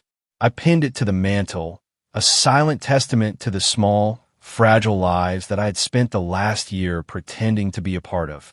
But while the city celebrated, the horizon was darkening. Far out at sea, away from the prying eyes of the world, a different kind of meeting was taking place on the deck of a massive warship. The air there didn't smell like celebration. It smelled of ozone and impending rot. Canarum, the mercenary captain who had gambled his elite soldiers and lost, stood before the shadowed figure of Lord Ashbane. The room was tense, suffocating, and filled with the stench of failure. Canarum's defiance was a sharp, jagged blade, but he was standing before a man who existed outside the normal laws of consequence. The conversation was a dance of power, an interrogation of missed objectives and broken plans. Ashbane didn't just accept excuses. He dissected them with a terrifying, icy calm. He spoke of plans within plans, of the city's defenses being systematically dismantled, and of the hidden currents that were pulling the strings of the entire continent. Then, in a movement so fluid it defied the eye, the conversation ended. The price of Canarum's failure was delivered with cold, clinical finality. As Ashbane's lieutenants moved to erase the last of the witnesses on the ship outside, the true nature of the threat emerged. A younger, casual-voiced conspirator spoke of the Tipsy Pelican, pointing out the suspicious web of connections. The champion, the Templar, the Greenfin. They were already eyeing my tavern. They were already mapping the path to our door. Back in the dim light of the cabin, the final piece of the puzzle was revealed. A massive lead chest, heavy enough to warp the floorboards, sat waiting for Ashbane's hand. As the order was given to open the lid, the tension reached a breaking point. I had spent months trying to live a quiet life, to be nothing more than a man serving ale and cleaning spills. I had played the role of the tavern keeper until it felt like a second skin. But as the hinges of that chest began to creak open, revealing whatever dark history or ancient power was locked inside, I knew the masquerade was over. The crossroad had been reached. The truth was about to be laid bare. The storm hadn't passed. It had only been gathering its strength. And now, it was headed straight for the front door of the Tipsy Pelican. The heavy, iron-bound lid groaned in protest, swinging back to reveal a sight that drained the blood from the room. A soft, pulsating orange luminescence spilled out, casting long, hungry shadows against the cabin walls. For a moment, the eternal grin plastered across Media's face didn't just flicker, it shattered. The man who lived for the thrill of the gamble, the one who found ecstasy in the razor's edge of mortality, finally looked like someone who had stared into an abyss that refused to blink back. 5 artifacts, 5 vessels of ancient, forgotten power, resting there like embers of a dying sun. Even the cold, calculated mastermind Ashbane had paid a steep price to claim them. It was a discovery that rendered the mercenary wars, the blood-soaked shipyards, and the political posturing of empires utterly insignificant. But Ashbane wasn't finished. The power in that box was merely the bait. The real trap was for the man standing before him. The air in the cabin turned sharp, ionizing with the static of forbidden magic. Ashbane demanded a final seal of loyalty, a soul rune, the legendary slave spell that strips a man of his agency and shackles his very essence to another. It was a high-stakes play, a battle of wills where the mind is the battlefield, and the loser becomes nothing more than a hollowed-out puppet. Medias, the master of survival, the man who had turned fear into a perverse form of pleasure for years, found himself at the final crossroads. The grin was a mask of agony now, a painful rictus of a man realizing that his usual bag of tricks had finally run dry. He began the ritual, his finger carving glowing, jagged geometry into the stagnant air. The words followed, a surrender of self that echoed through the hull of the ship. The reaction was instantaneous. A blinding, white-hot torrent of energy erupted between them, a shockwave that threatened to rip the bulkhead apart. When the light finally bled away, the dynamic of the room had been permanently altered. The hunter and the strategist were gone. In their place stood the master and his hollow servant. Ashbane, now revealed as Eater Kindlor, stepped into the silence. He didn't want loyalty anymore. He wanted the truth. He leaned over the glowing chest, his voice a low, commanding rasp that left no room for evasion. He demanded to know the secret of the seastone's power, the dark purpose behind the relics that had cost so many lives to acquire.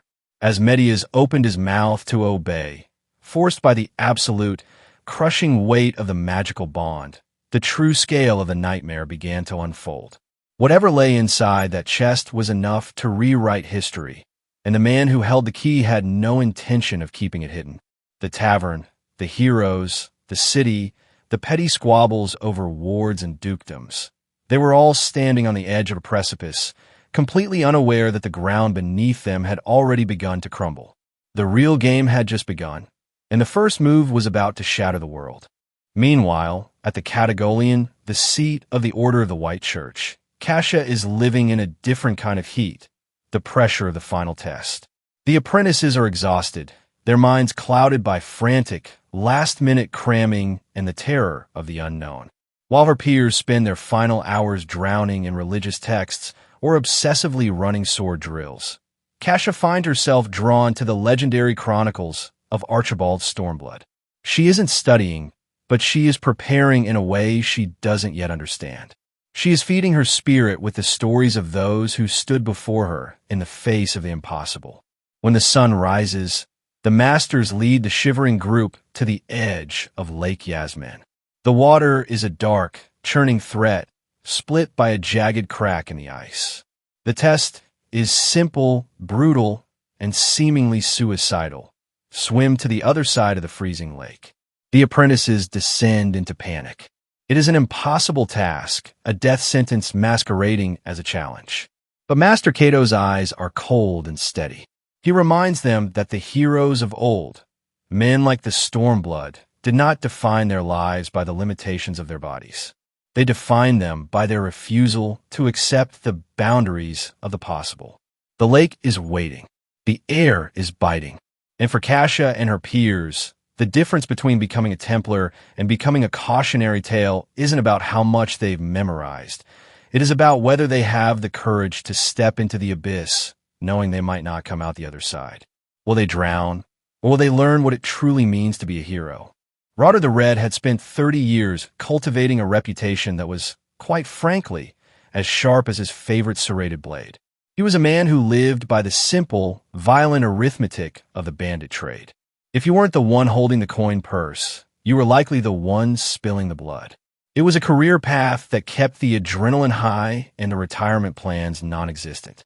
But even the most seasoned predator eventually realizes that gravity, and a new, high-browed City Watch commander with zero interest in bribes, has a way of catching up to you. Retirement wasn't in his nature. The idea of trading a sword for a rocking chair was laughable. Instead, Rotter decided on a pivot. He gathered his motley crew of cutthroats and issued a decree that landed like a lead balloon. They were moving south to the sophisticated, high-stakes territory of Meritas. And there was a catch that sent a collective shiver of existential dread through his men. No more killing.